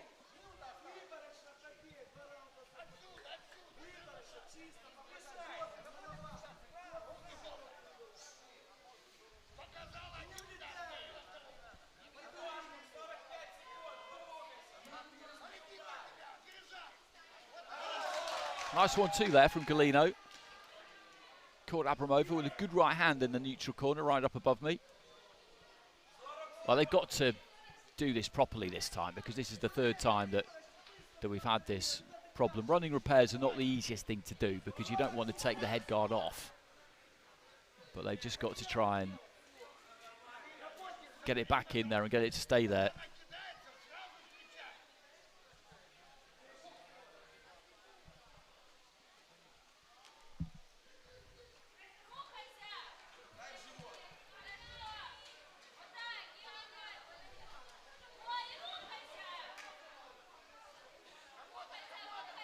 Abramova just happy to stick and move most of the time in this third round. She's coasting really. She knows that she's 2 rounds up with 4 of the judges. And there's no possible way that this is a 10-8 round to GOLINO. She might have won this round, GOLINO. It's possible. She's been the more aggressive of the two. She has landed some decent shots. So has Abramova though. And it'll be Abramova who goes through to the final to face GEMMA Richardson, and that should be a very interesting fight. Good fight to watch.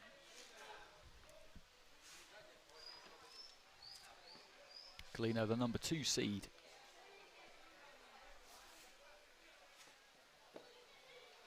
And this is one of the rare divisions, the lightweight division and the heavyweight division, the only 2 where the number 1 and 2 seeds have made it through to the semi-finals in the women's section. Ladies and gentlemen, the winner by split decision in the red corner. Abramova gets it by split decision 4-1, and it's Scotland who top of the pile there have gone 2-1 for GOLINO. Everybody else has gone 3-0 to Abramova. I could see how you could sneak that final round to GOLINO,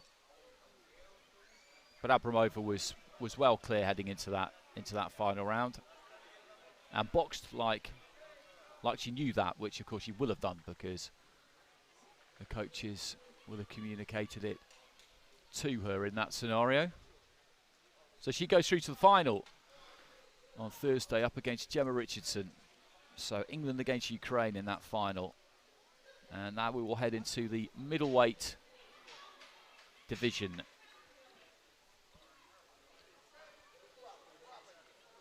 The number 1 seed, Anastasasiya Shamonova of Russia. will be up against Anastasasiya SHPANIUK of Ukraine. Russia against Ukraine, always an interesting showdown. Shamonova, a former world and European junior champion, a three-time world champion in total. European champion on numerous occasions as well. Had a really long unbeaten run at one point, which I remember at one stage was, I think, as long as 6 years. I'm not sure what it ended up being in the end. 222. Into the red corner, please welcome the boxer representing Russia, Shamonova Anastasiya. This is her first appearance, you got to buy. Into the blue corner, please welcome the boxer representing Ukraine, SHPANIUK Anastasiya. Referee, Yachnovich Oleg from Israel. Judge 1 from Slovakia. Judge 2 from Lithuania. Judge 3 from Hungary. Judge 4 from Czech Republic. Judge 5 from Bulgaria. In the red corner, Shamonova Anastasiya from Russia. In the blue corner, SHPANIUK Anastasiya from Ukraine. So I've outlined Shamonova's achievements up until this point. They've been extensive. As I said, she is the #1 seed. SHPANIUK's a very experienced international herself.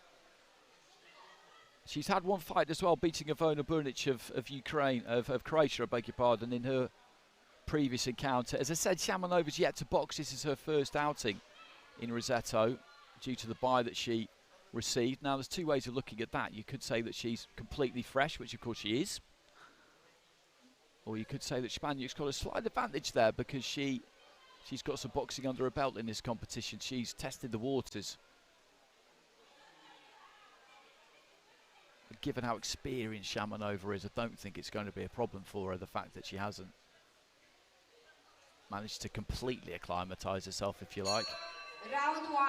So into the first round, Shamonova, Russia, red, SHPANIUK, Ukraine, blue.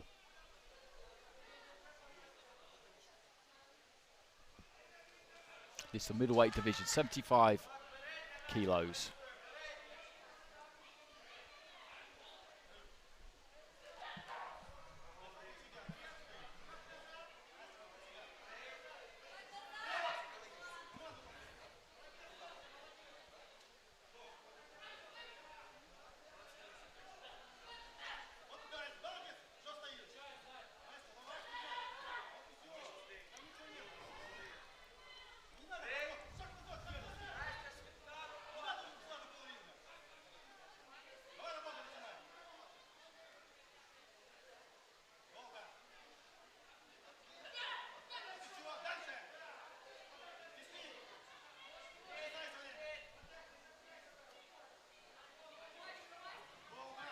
Quite cagey so far through this first minute. It's Shamonova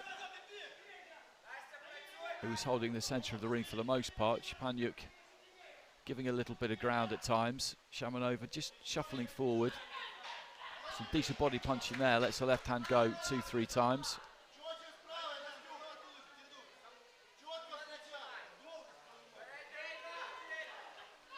Heads almost coming together there as they wrestle on the inside.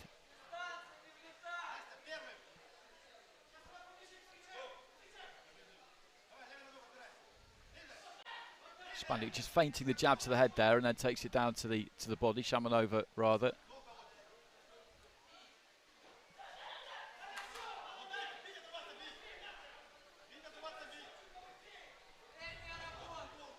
Just feinting with that front foot every now and again, Shamonova, but she can't really draw too much from SHPANIUK.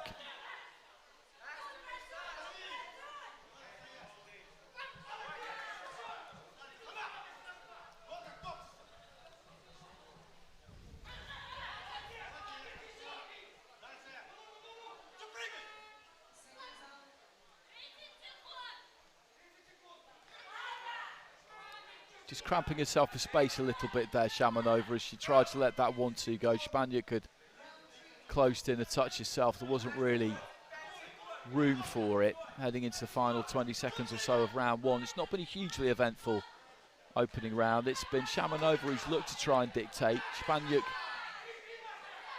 snuck in a decent right hand there. She's been just on the outside, SHPANIUK, most of the time, on the borderline of range. Hasn't committed herself too much. Has got through with a few, but so was Shamonova.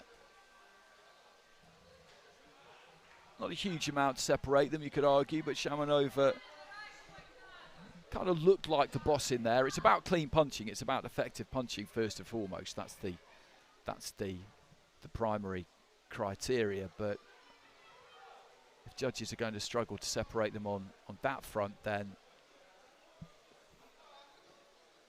the dynamic of the fight does come into it. Who looks like they're trying to make something happen? Who is more proactive of the two? Who's maybe imposing themselves with their feet, if not necessarily with their fists? And I felt that was Shamonova, and she gets the nod with all 5 judges around ringside. Seconds out.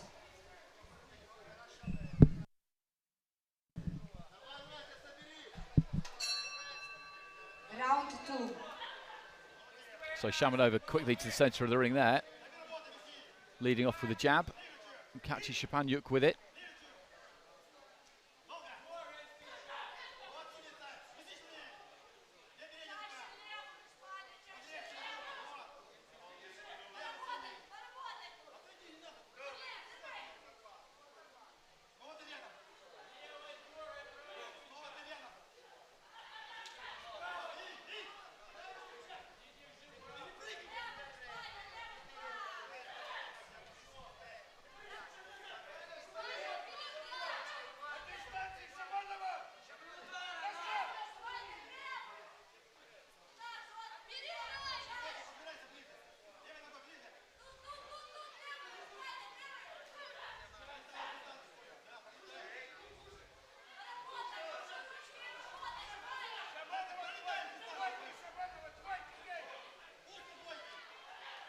Looking for the double jab right hand there. The right hand went down to the body from Shamonova.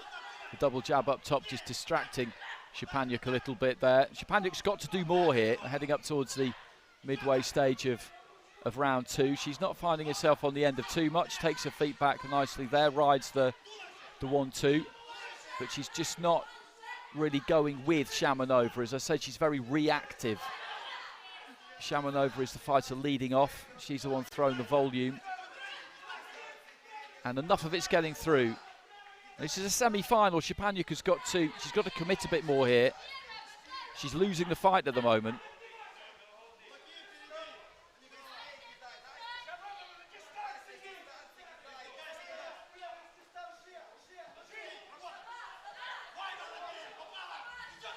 Decent 1-2 again there from Shamonova.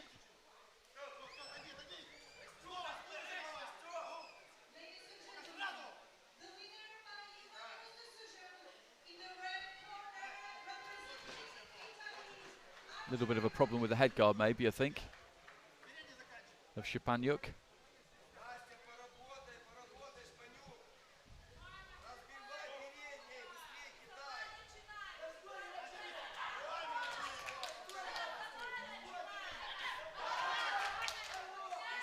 Again, with that exchange on the inside, SHPANIUK throws back, but it's Shamonova who has the final say. She gets the better of the argument every time, really. Decent enough jab off the back foot there from SHPANIUK, but she's also always giving ground. Good right hand there from Shamonova.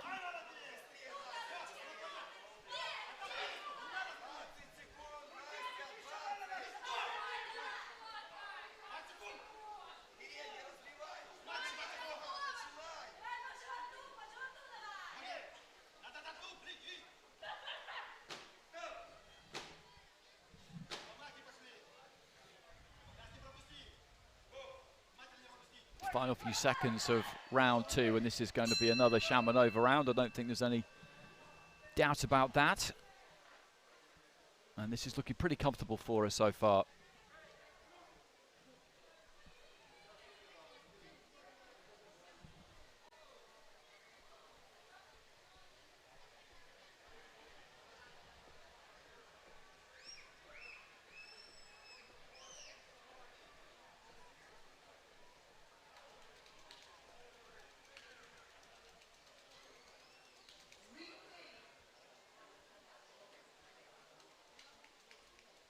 10 lines across the board there for the Russians, so a 2-point advantage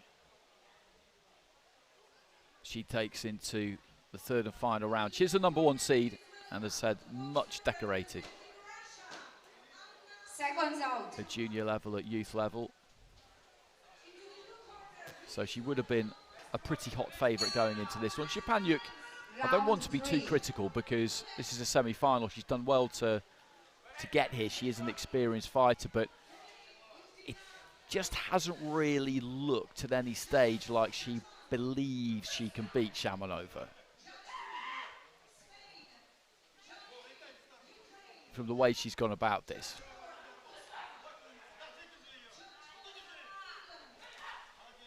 She's going to get through these 3 rounds. She's not going to disgrace herself by any stretch, but she's going to lose 3-0 with all 5 judges.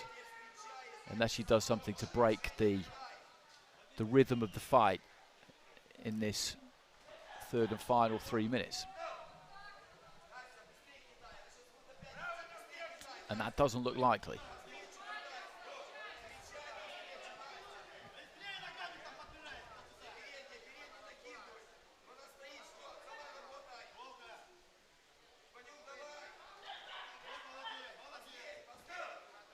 Both of them take a tumble.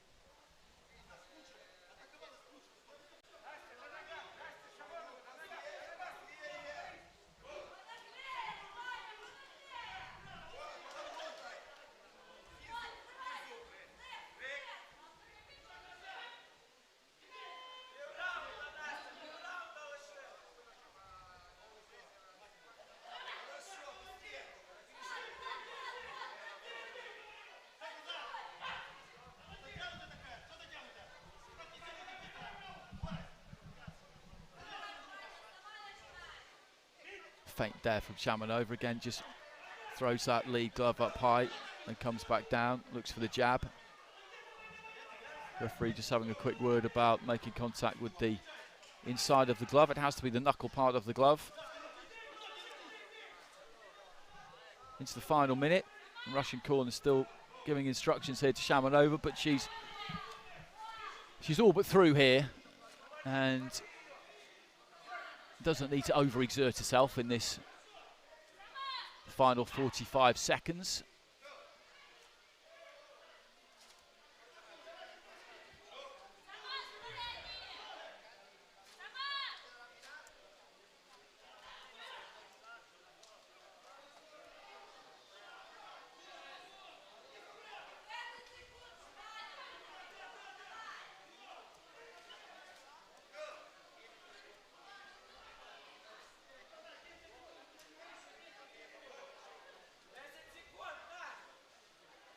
Just short with the jab there, SHAMONOVA.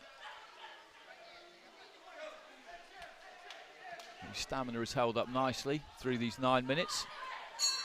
There goes the bell, and that will be a win for Anastasasiya SHAMONOVA, the #1 seed. She will go through to the final, and she will go through by unanimous decision.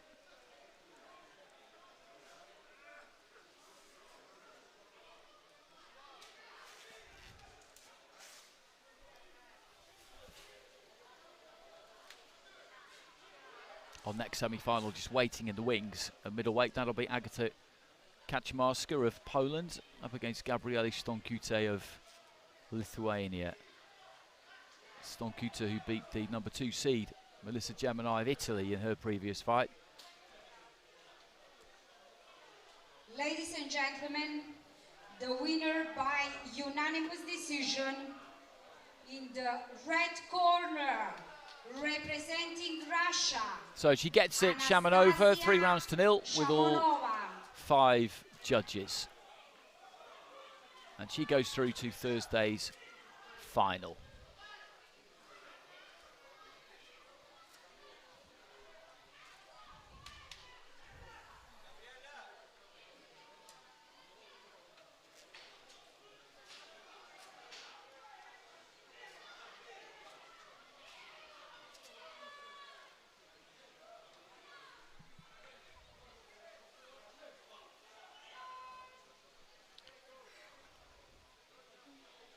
Team just giving the ring a quick wiped down. Very well practiced they are at that. So 3 more fights remaining in this session. 1 more semi-final at middleweight and then 2 to come in the heavyweight division. Daria Cosares, there was the fighter I saw at the World Youth Championships in Poland. Came up just short in the final against Bantam of India. India had an unbelievable day, winning 7 gold medals. Ring B, bout number 223. Into the red corner, please welcome the boxer representing Poland, KACZMARSKA AGATA. Into the blue corner, please welcome the boxer representing Lithuania, Gabriel. Referee, Mardanov Edward from Georgia. Judge 1 from Italy. Judge 2 from Scotland. Judge 3 from France. Judge 4 from Israel. Judge 5 from Azerbaijan. In the red corner, from Poland, KACZMARSKA AGATA. In the blue corner, from Lithuania, Gabriel. So KACZMARSKA of Poland, away to my right in the red corner. She beat Regina Lakos of Hungary in her previous fight. Experienced international fighter. Stonkuta of Lithuania in the blue corner, as I said, knocked out the number 2 seed, a home fighter as well in Melissa Gemini of Italy in the 1 fight she's had so far. SHAMONOVA awaits the winner of this one in the final. 75 kilos, just the middleweight division.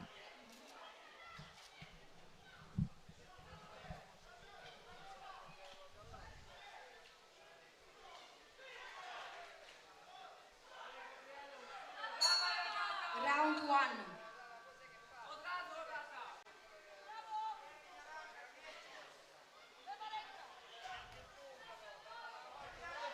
Stonkuta with the physical advantage here. She almost looks a weight division above KACZMARSKA. KACZMARSKA may be a slightly small middleweight. Can't do 69 kilos, but hasn't filled that completely into 75, possibly, by the look of the 2 of them. Stonkuta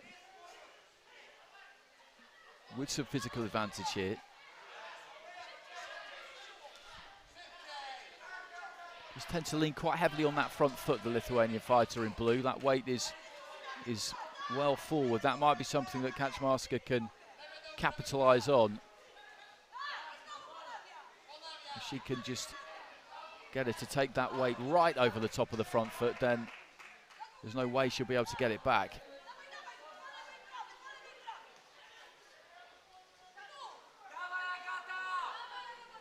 Just jabbing to the body there.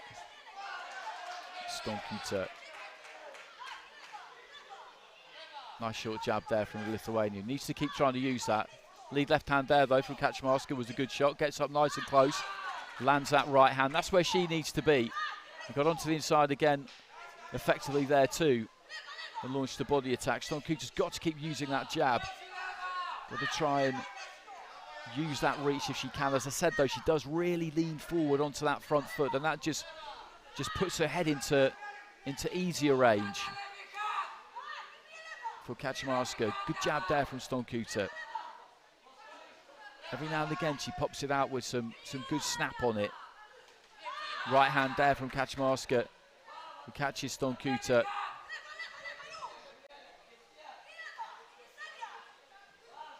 Into the final minute of round 1. Plenty have been thrown in this opening round. Goes to the body, then up to the head there, KACZMARSKA.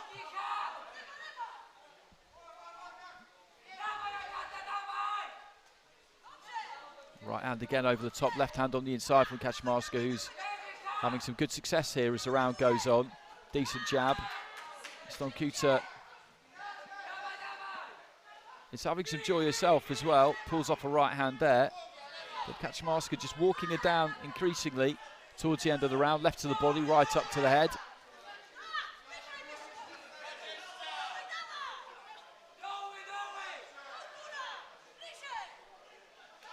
final few seconds. Nice right hand there from Stonkuta. Good body punching there from KACZMARSKA. Right hand comes back again there from Stonkuta. Good fight to watch this. Really good fight to watch. Bell goes to the end of the round, and just as I say that, we get a nice stiff breeze just blowing into the ring from the sea a couple of 100 yards away to my left, and that will hit the fighters any time now, and they'll be glad of it, because that was a tough first round. There was plenty put into that by both of them. There was a lot thrown. Stonkuta had a good start. KACZMARSKA came more into it as the round progressed, and then Stonkuta just had a good kind of final 10-15 seconds. So on balance, I would go with the red corner there, but there wasn't an enormous amount to separate the two, I don't think. Stonkuta, though, I don't think is going to be able to really use her physical advantages as much as maybe she might. So split scoring there, which doesn't come as a surprise. 3-2 in favour of KACZMARSKA. Italy, Scotland, Azerbaijan going to the pole. France and Israel going to the Lithuanian. Round 2. As I said, Stonkuta has got the advantage of height and reach, but she doesn't really use it because she has that weight on the front foot. She kind of leans into her jab most of the time, which just takes that reach advantage away, essentially. You can see a bit of marking up around the left eye there of Stonkuta. Referee just telling her to keep her head up.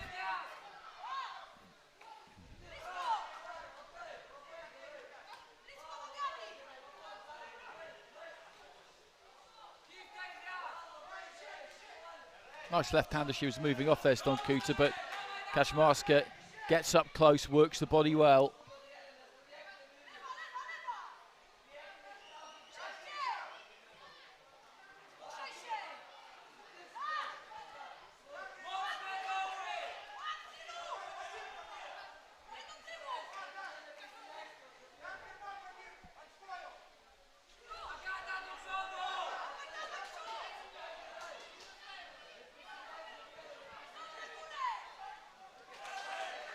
Nice right hand there from Stonkuta.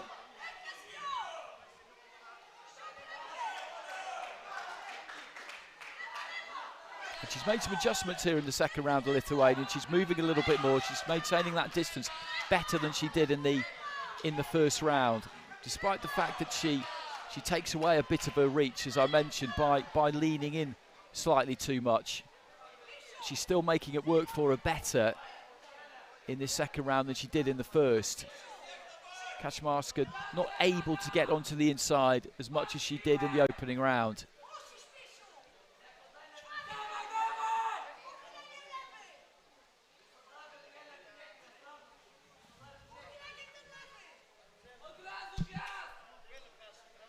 Tight first round, remember. 3 judges going for KACZMARSKA, 2 going for Stonkuta. There's a good right hand there from Stonkuta, just whipped over the top of a little bit of a lazy jab. KACZMARSKA into the territory she wants to be there, but Stonkuta just taking her feet back, just backing up. Good right hand there from her, and then goes to the body herself. And those kind of exchanges, which in the first round I felt the pole was getting slightly the better of, I think this time around it's the Lithuanian. Final minute of round 2.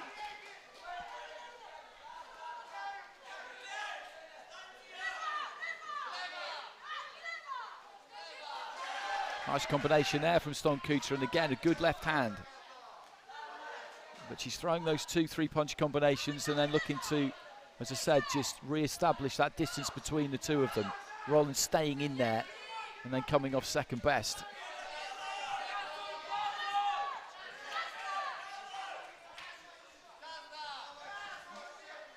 Punch output for both of these two has been high.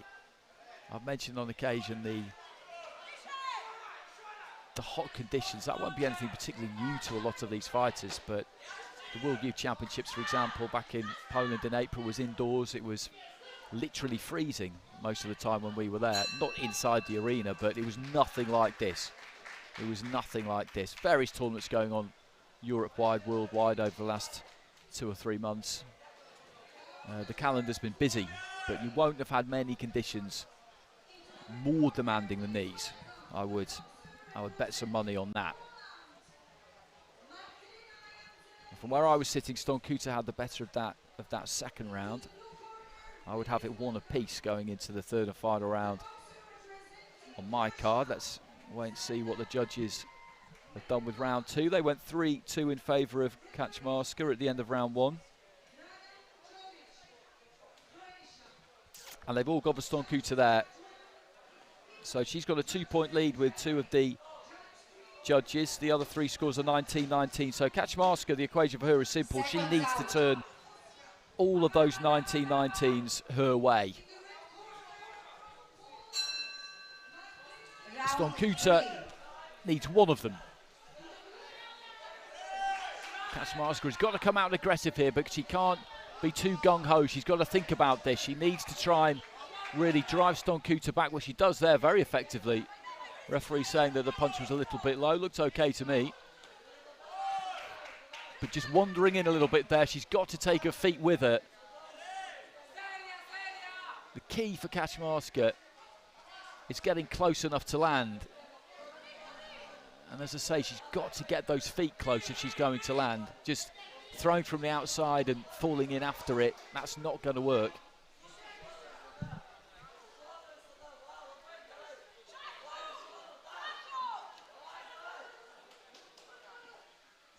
Nice body work there from KACZMARSKA.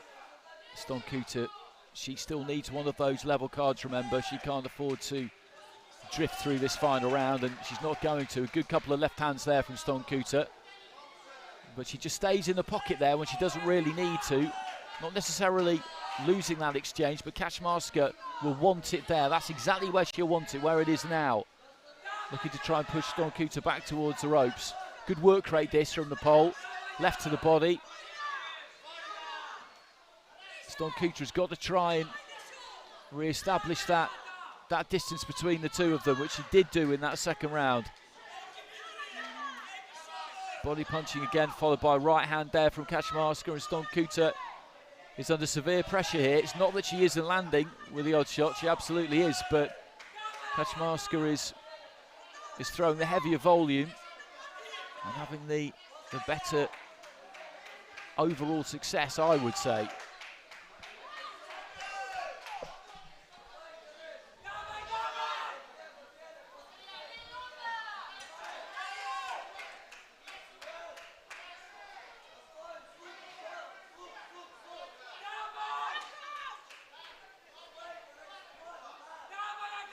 So into the final minute. KACZMARSKA has just got to keep the heat on here, got to keep the pressure on Stonkuta, who winds up with a big right uppercut, didn't really land it. I remind you of that equation. Stonkuta's got 2 of the cards essentially, because she was 20 points to 18 up heading into the third and final round, and there's no way that KACZMARSKA has won this round 10-8, so she's got those 2. The other 3 were 19-19. She needs to get one of them, and she's won. KACZMARSKA needs all 3 of them. Good bit of work there from Stonkuta. And KACZMARSKA has just run out of gas a bit in this final minute. And it's one of those rounds where I would say that she won the first 2 minutes and Stonkuta has maybe won this final minute. Good short right hand there from Stonkuta into the final few seconds. So you've got to make Stonkuta the favourite there to have taken at least one of those 3 drawn cards.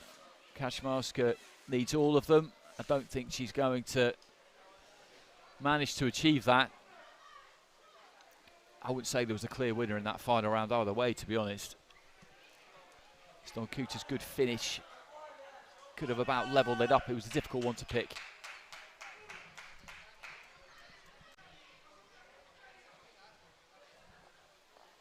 Ladies and gentlemen, the winner by unanimous decision in the blue corner, representing... So Stonkuta gets it, and she got it with 4 of the 5 judges in that third and final round.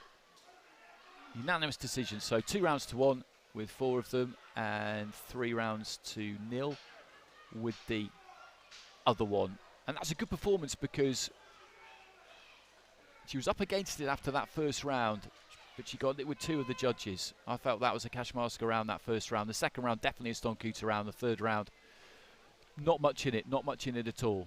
But on balance, Stonkuta taking it. I don't have any argument with it. And she will face Shamanova in the final. So now we go through to the heavyweight division, and our first semi-finalist, Daria Cosares, who I was talking about a moment ago, having seen her in the World Youth Championships in Kielce a couple of months ago. Good 1-2. Cosares keeps it pretty simple. She's the #1 seed, 19 years old. Lost to Pathan in that final. As I said, they got 7 gold medals in the women's in the World Youth Championships. India, absolutely extraordinary stuff. Former bronze medalist at the European Youths in 2019 and a gold medalist in the European Youths last year. Into the red corner, please welcome the boxer representing Moldova, Cosares Daria. Daria Cosares, that's who I've just been talking about. Into the blue corner, please welcome the boxer representing Ukraine, Lovchinska Maria. Referee Zajac Martin from Slovakia. Judge 1 from Israel. Judge 2 from Poland. Judge 3 from Czech Republic. Judge 4 from Hungary. Judge 5 from Lithuania. Fighting out of the red corner from Moldova, Cosares Daria. Across the ring, fighting out of the blue corner from Ukraine, Lovchinska Maria.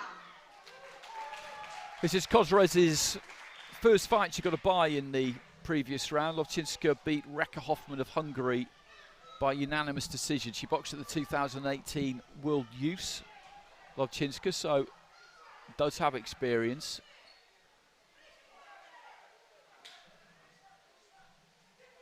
Cosares, Moldova in the red, just having those gloves checked, that head guard checked, the gum shield checked. And over in the blue corner there, Maria Lovchinska of Ukraine. This is the first semi-final in the heavyweight division. 81 kilos plus being the heavyweight division in women's boxing.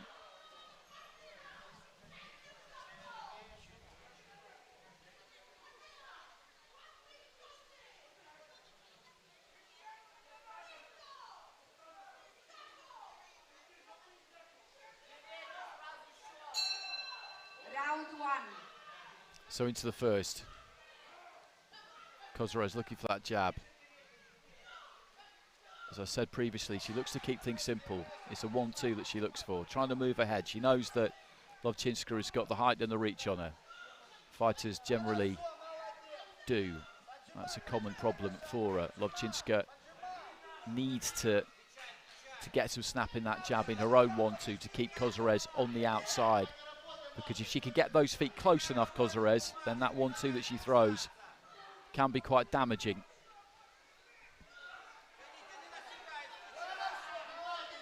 And she's got a good work rate with it too. Just pulling off that right hand a bit there, Cosares. Lovchinska meandering after her hands a bit there. She doesn't want the weight to come forward and make that mistake to fall in behind her right hand, because that could be problematic for her. She does lean in a bit, Lovchinska. The weight's quite heavily on that front foot. Not much been landed through the first minute.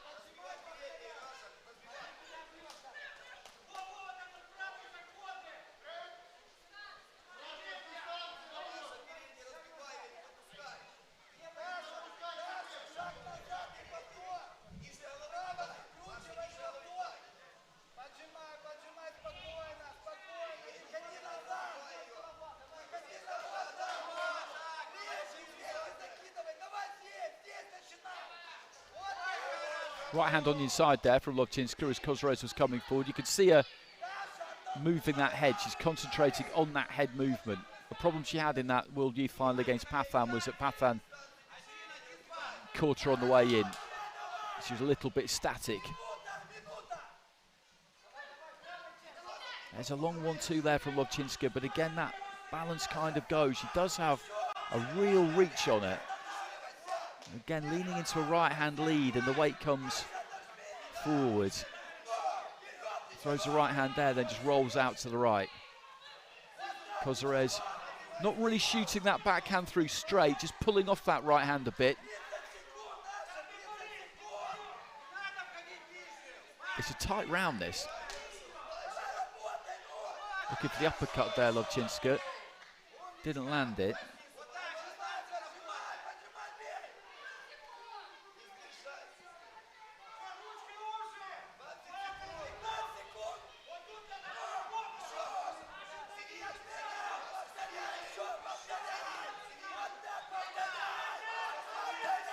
Final few seconds. Cosares has been the one on the prowl, if you like, taking the centre of the ring and being the more proactive of the two. Lovchinska is mainly boxed off the back foot, but what you're looking for is effective punching first and foremost. That is what counts. All the other stuff really is a secondary criteria, and it's not the easiest job in the world to separate those two on the basis of clean, effective punching in that opening round. There just wasn't too much of it. There was plenty of industry, plenty of effort, but not all that much clean got through.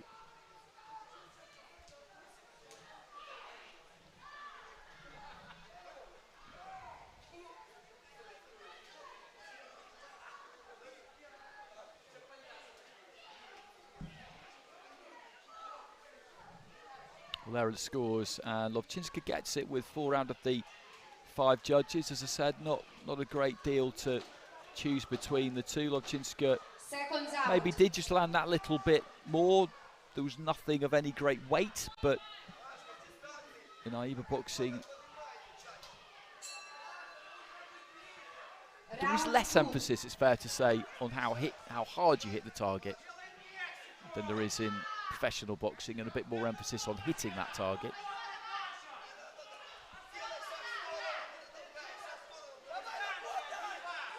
Decent jab there from Lovchinska.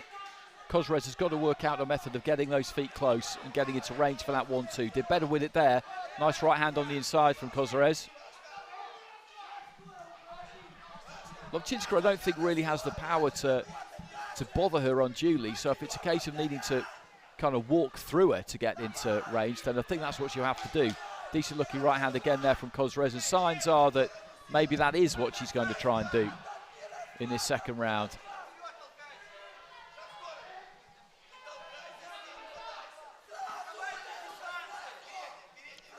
Moldovan corner absolutely screaming at Cosares. Decent lead left hand there from Lovchinska.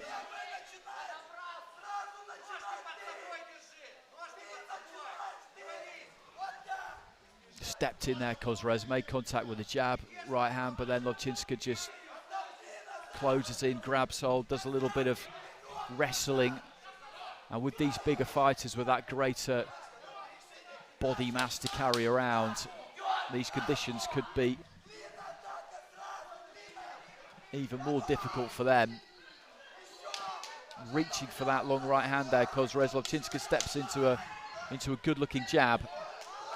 Lovely uppercut on the inside there from Lovchinska. Cosares just not quite able to get into range for that 1-2. Lovchinska, give her credit though, she just shifted her feet back a little bit there. Slight step off, and that gave her the leverage and the room for the uppercut, and landed again there. That's 2 or 3 times that's got through in the last 10-15 seconds, and she's hit on something there. I think she feels that Cosares is losing her shape, losing her balance as she comes forward, and when she does come forward, if she just takes that little half step, she can find that uppercut. And Cosares, for the first time really there, just backing up. She's got something to think about here. She can't just come forward throwing that 1-2.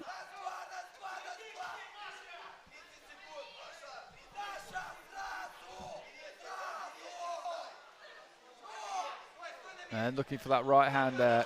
Lovchinska went over the top with it that time after she previously, again, went in search of the uppercut. Left hand to the body from Lovchinska, who's mixing things up. Lead right uppercut there, just shoveled it up from the waist, and this has been a real good round for her. The second half of the round particularly. Well on top.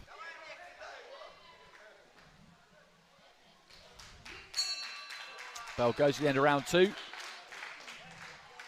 And a round in the books for the Ukrainian there, who took it on 4 of the 5 cards in round 1. So this will see her open up what would look to be an unassailable lead with 4 out of the 5 judges you would expect.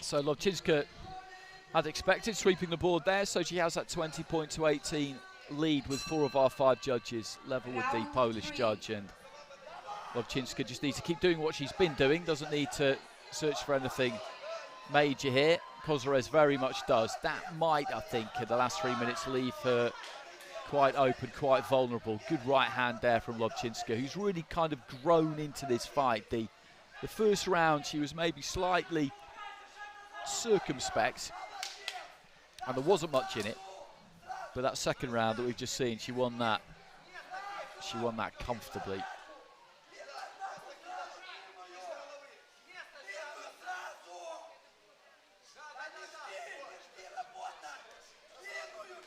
Cosares just hasn't been able to get those feet quite close enough to use that 1-2 to good effect. And there again was the uppercut. That's something that she landed regularly in that second round. And you watch fighters kind of think their way through contests. Lobczynska switching southpaw there. And that was a formula she hit on in the second round. Just a little half step back, catching Cosares with that weight coming forward on the way in. And just caught her clean with it 2 or 3 times. Just rolling out to the right-hand side there, Lobczynska, without throwing.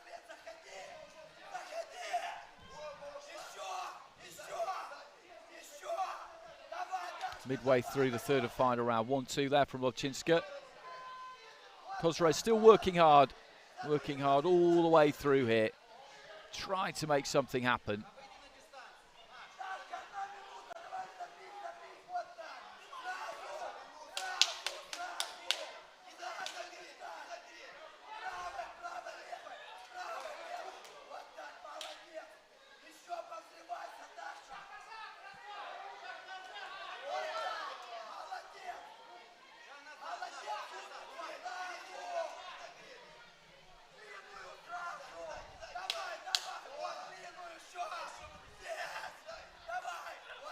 Cosares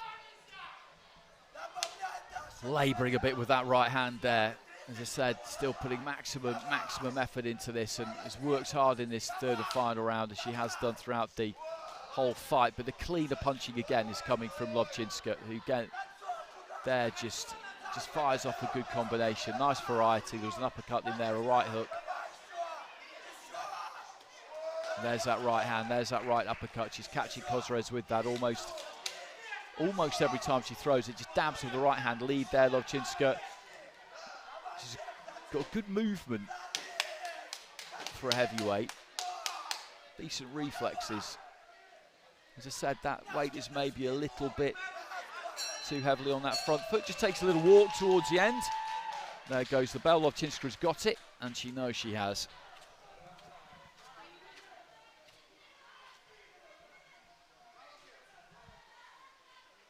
She will go through to the final. Cosares will have to be happy with a bronze medal at the European Under-22s to add to the silver at the World Youth Championships she won a couple of months ago, and that is a seriously good haul in 2021 so far for her.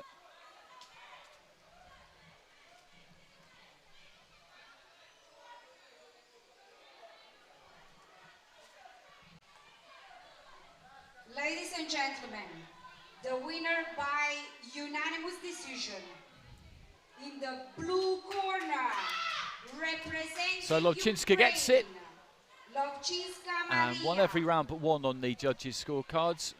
4 scores of 30 points to 27, 1 of 29 to 28. First round was close, First round was close. Rounds 2 and 3, not so much. And Lovchinska, a good fighter to watch. Cosares put everything into that. But then Lovchinska had an opponent who just knew a little bit too much. That's the phrase you often hear in that kind of situation. She had the answers, made the adjustments. And she will now fight the winner of our second semi-final at heavyweight between Maria Shizmareva of Russia and Olivia Toborek of Poland, the number 2 seed, another fighter who was in operation at that World Youth Championships who won a bronze medal. Shizmareva won by first round stoppage against Petronella Sintra of Romania in her previous fight, RSC. Round 1 after 1 minute and 59 seconds. Toborek got a bye, so Shizmareva Ring B. has been in action already in Bout Rosetto. number 225. Into the red corner, please welcome the boxer representing Russia, Shishmareva Maria. Into the blue corner, please welcome the boxer representing Poland, Toborek Olivia. Referee PEIGE Philip from Wales. Judge 1 from Moldova. Judge 2 from France. Judge 3 from Bulgaria. Judge 4 from Serbia. Judge 5 from Italy. Into the red corner from Russia, Shishmareva Maria. Into the blue corner from Poland, Toborek Olivia.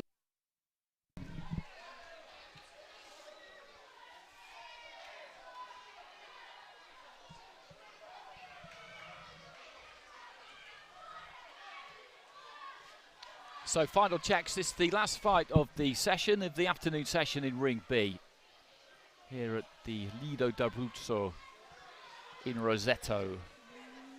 Maria Shishmareva of Russia. In the red corner, 2013 World Junior Champion, has been in international competition for a long time. Toborek of Poland, the number 2 seed, bronze at the World Youths in Kielce earlier this year, 2020 National Youth Champion. And Lovchinska of Ukraine awaits in the final.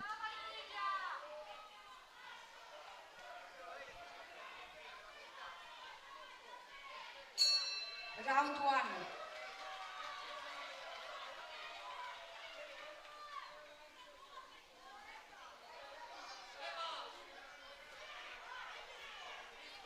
And I think we could see the kind of fight we're going to get here. Shishmareva is the taller of the two. Stands up pretty tall, pretty straight. Looks to try and use that lead hand. Toborek will kind of swagger in, try and move that head on the way in, get closer and let her hands go. She is a good fighter to watch. And I think this is going to be a good fight to watch, actually. Always looks like she's about to throw that lead left hand, Shizmareva. Just kind of stutters with it, just keeps it moving. Doesn't pull the trigger on it all that much, but if you're up against her, it looks like she's going to.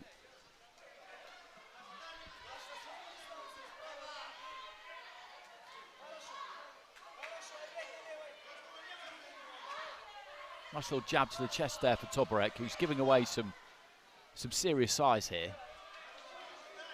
And there she does throw the jab. Nice quick jab it was as well, but short from Shishmareva.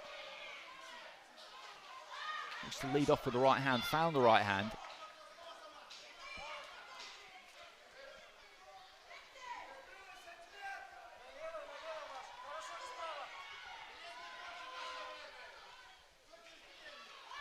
Toborek's got good feet. You notice the difference, the distance rather between the feet is always pretty much the same. Wherever her lead foot goes, her back foot goes with it.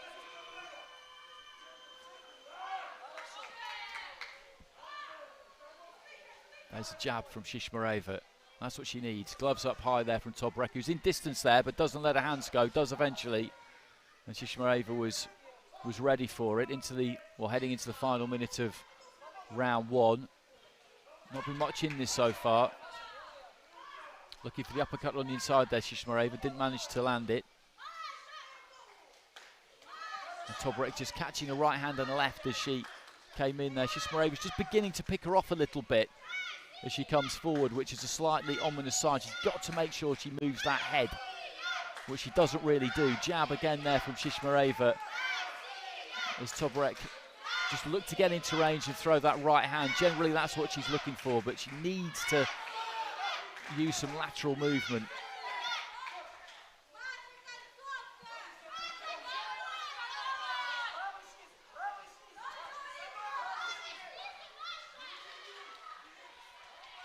Shishmareva with a nice short right hand there, just feinted with the jab, then threw a longer right hand that time, showing some good variety here, the Russian fighter. She's not actually quite what you'd expect from someone of her physical dimensions. Good right hand there again, kind of screw shot uppercut that just caught Toporek on her way in. Shishmareva doesn't jab nearly as much as you think she would for someone of her size, and particularly the way she's set up, it looks like she's about to throw it at any second.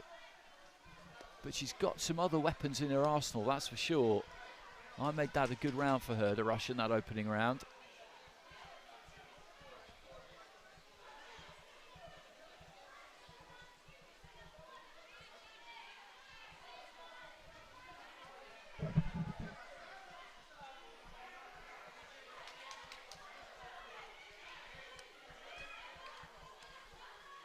Ten nines across the board for Maria Shishmareva. So she's got her nose in front. Good start for her in round one. Toporek has got to move her head on the way in. Maybe drop her height a little bit, but she's got to employ that lateral movement. Bob and weave, try and get onto the inside where she needs to be. Shishmareva looks competent, to say the least, at that range too, but she's not going to win the fight from the outside. And just teeing up that right hand there, Shishmareva, just prodding with the jab in kind of Klitschko-esque fashion almost, then finding the right hand. Through the right hand there again, turned it over well too.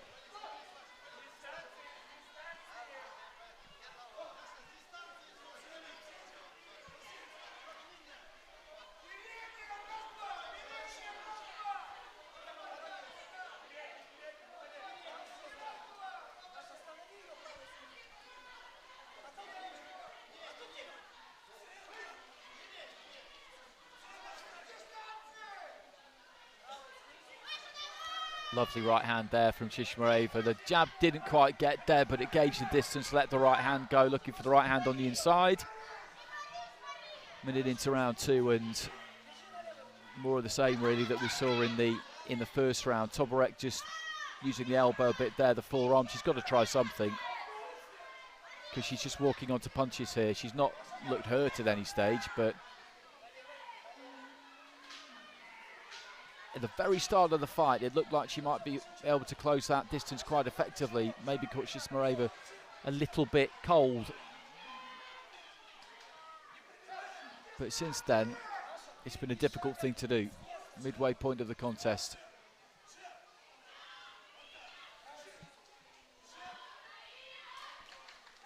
Right hand from Toporek, fell just short. Walks onto a stiff left hand there, Toporek.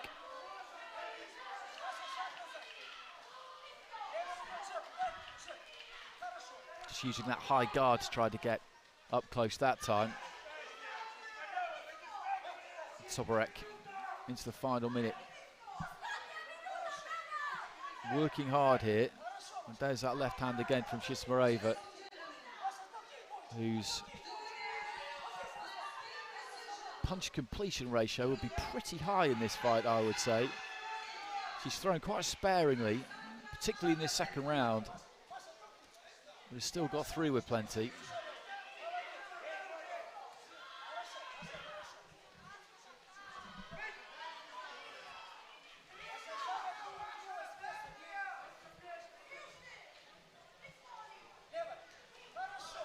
Good 1-2 again there from Shishmareva.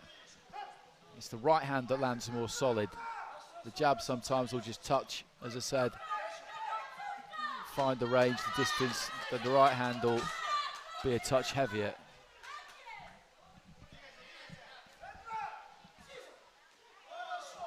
Lead right hand there from Chismareva was a good shot. Toborek was rolling forward that round on the front foot. Chismareva, though, did the more effective punching again.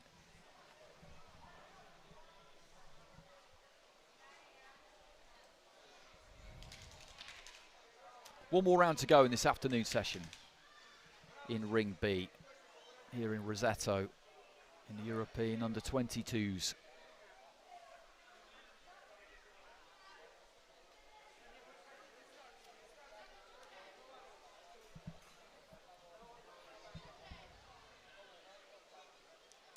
And 10 lines again all across the board, so Chismareva is all but there, 20 points to 18 with all 5 judges, so Toborek has got to produce a massive round here, or Chismareva has got to somehow get herself a point deducted, really, for the poll to have any chance of progressing to the final. Having won a bronze at the World Youth, if she doesn't get to the final, she'll still add a bronze here, which is a very good return. She's very young, of course, well underneath the under-22 age bracket. She can box in this a few more times yet. Nice right hand there from Chismareva.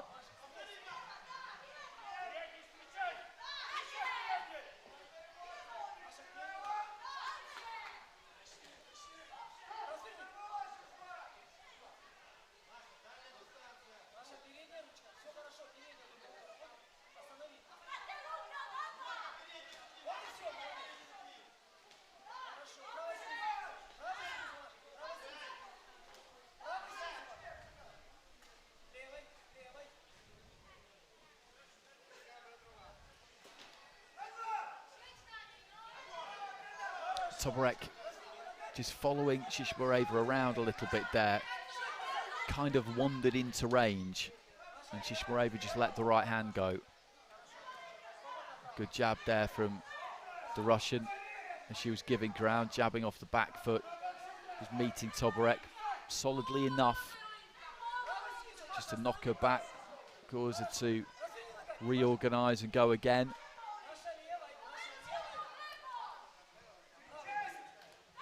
80 seconds to go in this 10th and final fight of the afternoon session here on day 6 of the European Under-22 Championships.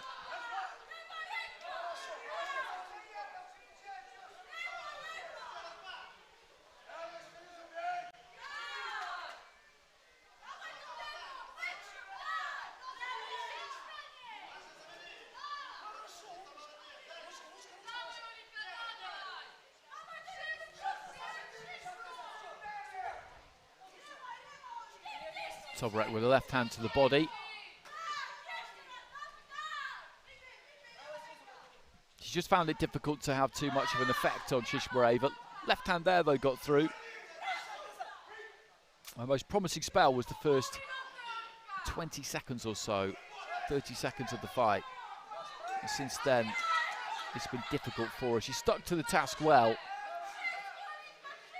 She's in with a real good operator here.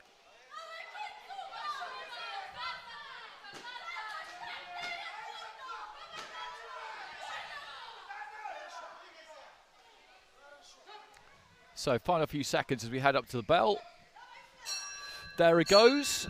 And Maria Chismareva will be the fighter who goes through to face Maria Lovchinska in the final. It'll be Russia up against Ukraine. And the number 2 seed. The top 2 seeds have both gone out in the semi-finals. Daria Cosares was beaten by Lovchinska. She was the number 1 seed. The number 2 seed, Olivia Toborek. She has been beaten by Maria Chismareva.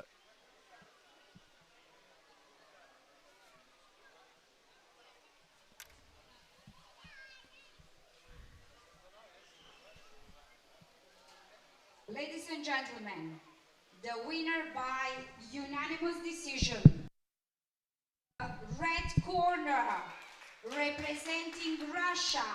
So Shishmareva gets it. Daria. And the final round going there to Toborek with the Moldovan judge. Everybody else goes for Shishmareva. So 4 scores of 30 points to 27, or 3 rounds to 0, 1 of 29 to 28, or 2 rounds to 1. And through she goes to that final against Lovchinska. So that wraps it up for the afternoon session in Ring B. Been a really, really good session. Once again, seen some terrific fights. And we'll be back with 10 more in just over 20 minutes' time. So please do join us for that.